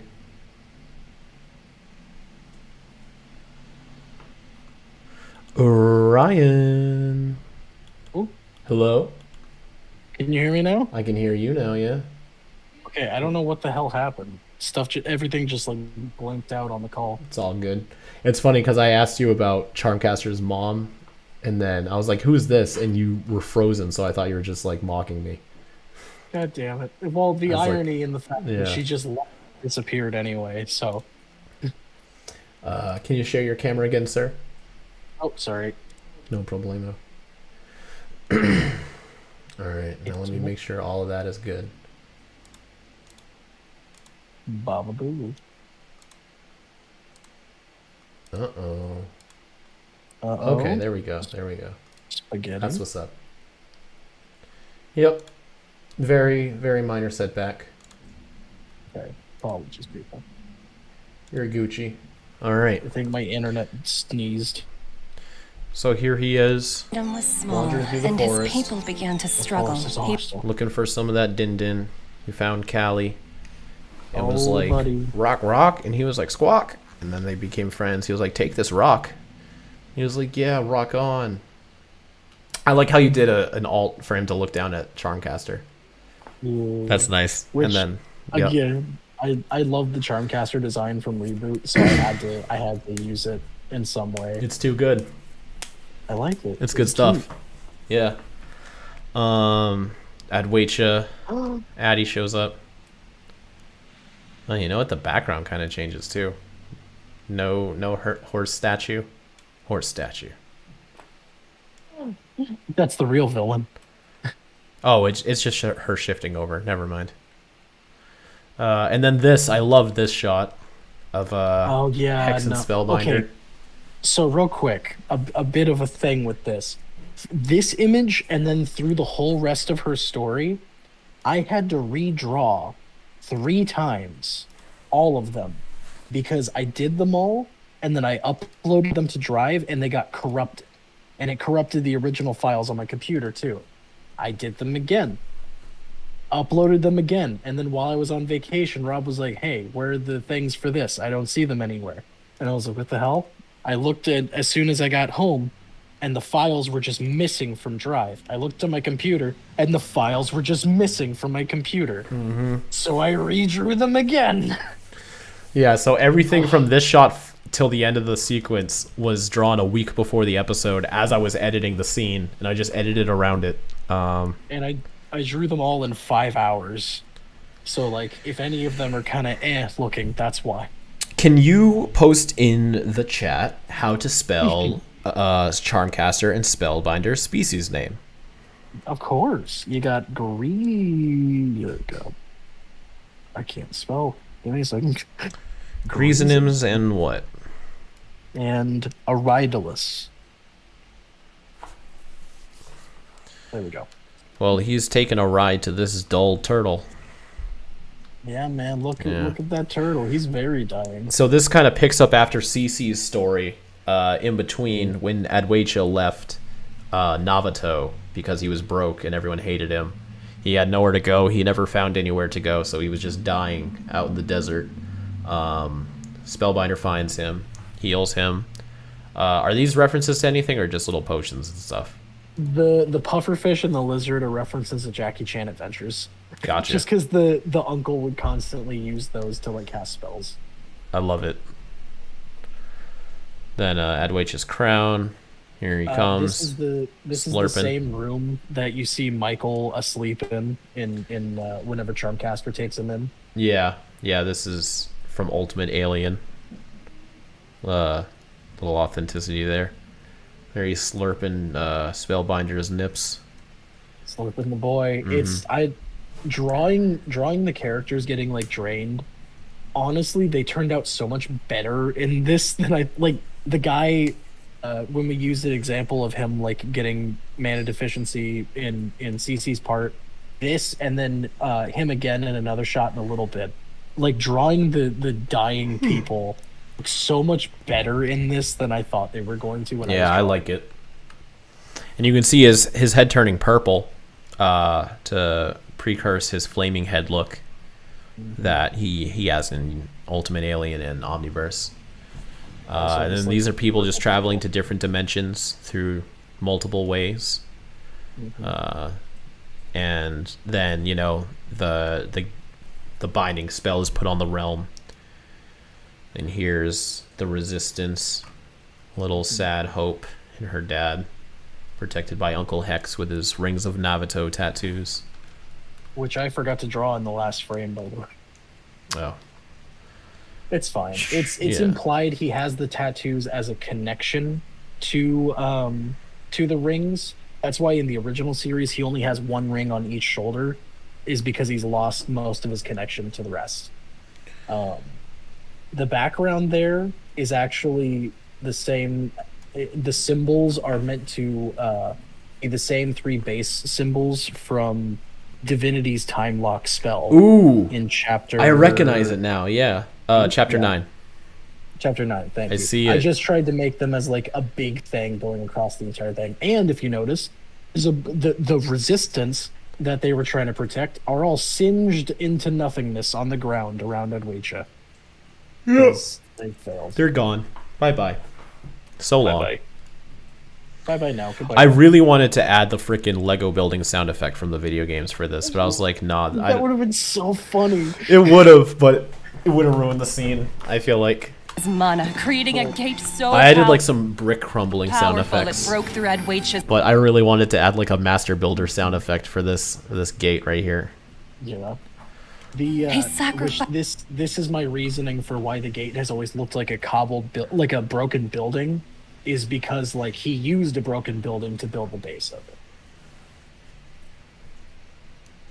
And this drained out the rest of his mana. There he is, all dying. I forgot to draw Hex's tattoos, but I was really rushing with this last one. That's also why I like how Hex is cheery. Looks John. Yeah, no, because he's losing essentially his brother. So like, this shot I wanted to do with like some POV camera shake, where it's like, and as if it was Charmcaster's, yeah. In the distance. But I didn't have time. Then Charmcaster's back here. I am now add the reverb back because she's inside. Leader, bringing a new era to my people, a life my father once led. I'm sure that your father would be very proud. Thank you. Or it's the Optimist. I like this moment too because I like to imagine this is the first time someone's ever said that to her. Yeah, thanks. That means a lot, actually. Yeah. She's like, she doesn't know how to take it. Anyways, about Horace has like a nice tender moment with everyone. Horace is I just, tried to, because he's a nice guy. I tried to give him like a little moment with everyone. He's so great. Anyways, about that map you're making for Gwendolyn. This charm helps with spatial awareness. So Wherever when you sent this to me, you drew it this big, and I animated it like this. But then I was like, wait, it's supposed to fit on Horace. So then I animated her shrinking it first, with like the same effect that Zero shrinks, so to make it seem like she's compressing it, and then boop.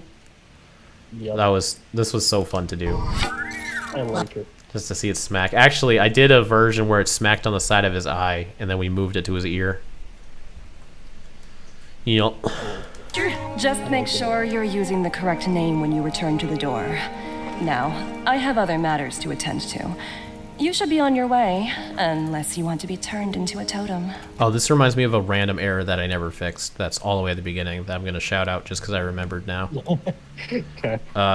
When Ben and Gwen are talking, there's like a couple frames where Ben's head starts drifting away from his hair. Oh, yeah, he's just kind of like going like this. Yeah, it's right here. And I was just too deep into the editing. I couldn't fix it. I would have had to go back to the Ben folder, then the composition folder, and then re-put it in. And I was like, fuck that. So you see him slowly lifting away. It's because there's supposed to be anchor key points. There's movement keyframes where it directs where an object goes. But if you want an object to stand still, you need a keyframe for where it starts and where it ends. Even if it's not moving, it needs to be the same keyframe. So when the computer is scanning through the timeline, it makes sure to keep this still. And I added the keyframe for this, and then I didn't add the ending keyframe because he was going to quickly lift his head up like this, which the hair does still. But his head is animated differently from his hair. I just have to keep matching them. And I noticed it, and I just had to deal with the fact that it's just going to stay in the episode. That's fair. That's whatever. We learn from our mistakes. And then Horace comes in and he does his ending. So you can see the gate behind him, so now he's closer to the door, which we saw at the beginning. Well, that was a lot. And you can still see the charm on his head. Old information. Actually, what's up? No, I was going to say, plus this bit with the voice filter ended up being like twice as loud by accident. Oh, yeah. Well, that was a lot. Both information and intimidation. Horace is like super loud in this scene. Do the people of Ledger Domain know their king genocided them all back in UA? Yeah, they do. But I mean, their society operates entirely differently from how Earth does. You know, they're probably just like, makes sense. You know? They're like, Spellbinder did that 3 times when he ruled. Yeah. Mysterious and menacing place to live, but thankfully we were just visiting. Make sure you plunge back into void some. Just Horace. Oh, I really wanted to animate a zoom into his perspective, but it just kind of snaps between the shots. But I think we've gone in and out of Horace vision enough where I can get away with not having to do that every time. Yawa toxic. And then. Okay, so Yawa toxic is the first time Gwen ever tries to open the door. What she says. Mm-hmm. In where the magic happens. Yes. Yep. And then this is just a stock video I got from Vecteezy. This was the last one I added in because I wanted it to be somewhat. I didn't want it to be a joke, but I wanted it to be different. Because everything else is a joke, but you can't start with a joke or else it's too distracting. So this is just what is this? Correct. Yeah. Wadita. So that is what Charmcaster actually says to open the door. Mm-hmm. In the same episode. No, Gwen. Ooh. Yeah. There's thunder coming through. I don't know if y'all can hear it. And then this is just from the Rick and Morty season 6. Yeah, I was gonna say, dude, when I saw this, I was like, wait a I kept trying to picture which call because of the way it's shaped. Like you got to imagine, there's like the whole rectangle episode, and I was trying to get the perfect shot. Because there's like Ricks and Mortys with like their guts spewing out, and I felt like that was too much. Like I want the and Beyonds to be mature enough that they don't get marked, but not too mature that they start not getting shown. So I was trying to find the perfect shot where it's like not too gruesome, but a still reference, even though you can see a Rick ripped in half right here. That's fine. Then we got Ade Due Embellum? Okay, so that saying is actually the incantation from Child's Play that transfers souls between bodies and stuff. So that's Chucky's thing, is the Ade Due Embellum. Give me the power, I beg of you. Yep. And this is a residual joke. Originally, we were gonna have, excuse me, when zs'skayr phased out of Horus, he was gonna take Horus and send him to this specific. Yeah, he was Fly of Despair. He was gonna say Fly of Despair backwards, which was like Yeah. Or something like that. And then we were gonna draw the whole background again because I couldn't find one without Squidward in it. But then I realized we wanted to do the ending shot where you see zs'skayr and Adwaita stand together. But if zs'skayr threw Horus in the portal, there's no one around to witness that. And we don't like doing too many scenes without Horus present because it ruins the illusion that this is all through Horus's show. I think the only time we ever did it was that one shot of Rook and Ben and Rook and Ben. Yeah. There's a Horus in it. There was a Horus still. there, yeah. But yeah, we try to never show anything Horus isn't present for. So we added this in just to, just to still make the joke. We had to have the Fly of Despair in there. It was fun. Azarath. Oops. Azarath Metreon Synthos. Very obvious one. Of course. Yeah, from Justice League. Yeah. Well, actually, technically, that's still correct, so that's not even... Yeah, that's true, actually. Damn, yeah. You all know what it is. But so I scanned through so many episodes trying to find a good lasting shot of Teen Titans' Hell without Robin or Slade in the shot. And I only found this clip, and I slowed it down, too. That's why this is one of the shortest ones. Because that's all I could find. Elimantar and Fulu Belanga.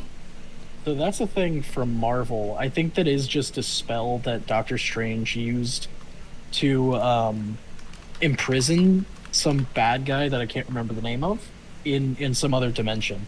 I literally looked up like popular magic spells and stuff when writing for this, so that's why I included that one. Then Rob put I forget what it's called from Guardians of the Galaxy. The Nowhere. The severed head of a Celestial. Oh, yeah. So I couldn't find a clip of it without you seeing the ship flying in. So it's an image that I just added a wave warp to give it some motion. Aberration. And then we got... Aberration. Just Aberration? Which that's just basic ass, like, I think that's from Zatanna in DC. That's just like a basic spell that she does. Hello? Who could that Then you be? hear me, yeah. Who could that be? Did you actually see the portal open? Yes, I did. It was very trippy. I can't tell y'all what I saw when I looked through, though. You wouldn't believe it. I added in a sound effect of pencil scratches for my stylus, even though I'm using a stylus. I can show you guys right now. It's the same camera angle. If I'm actually drawing, you can't see it. So I had to hold it up at the bottom of my screen, and I just drew in air like this so that my hand can be in the frame, but I'm literally just like, from further away, I'm like, hello? So I added in the pencil scratch sound effects to hide the fact I'm not even writing on anything. Hello? Why is this not working? None of these tachyon readouts match my original universe.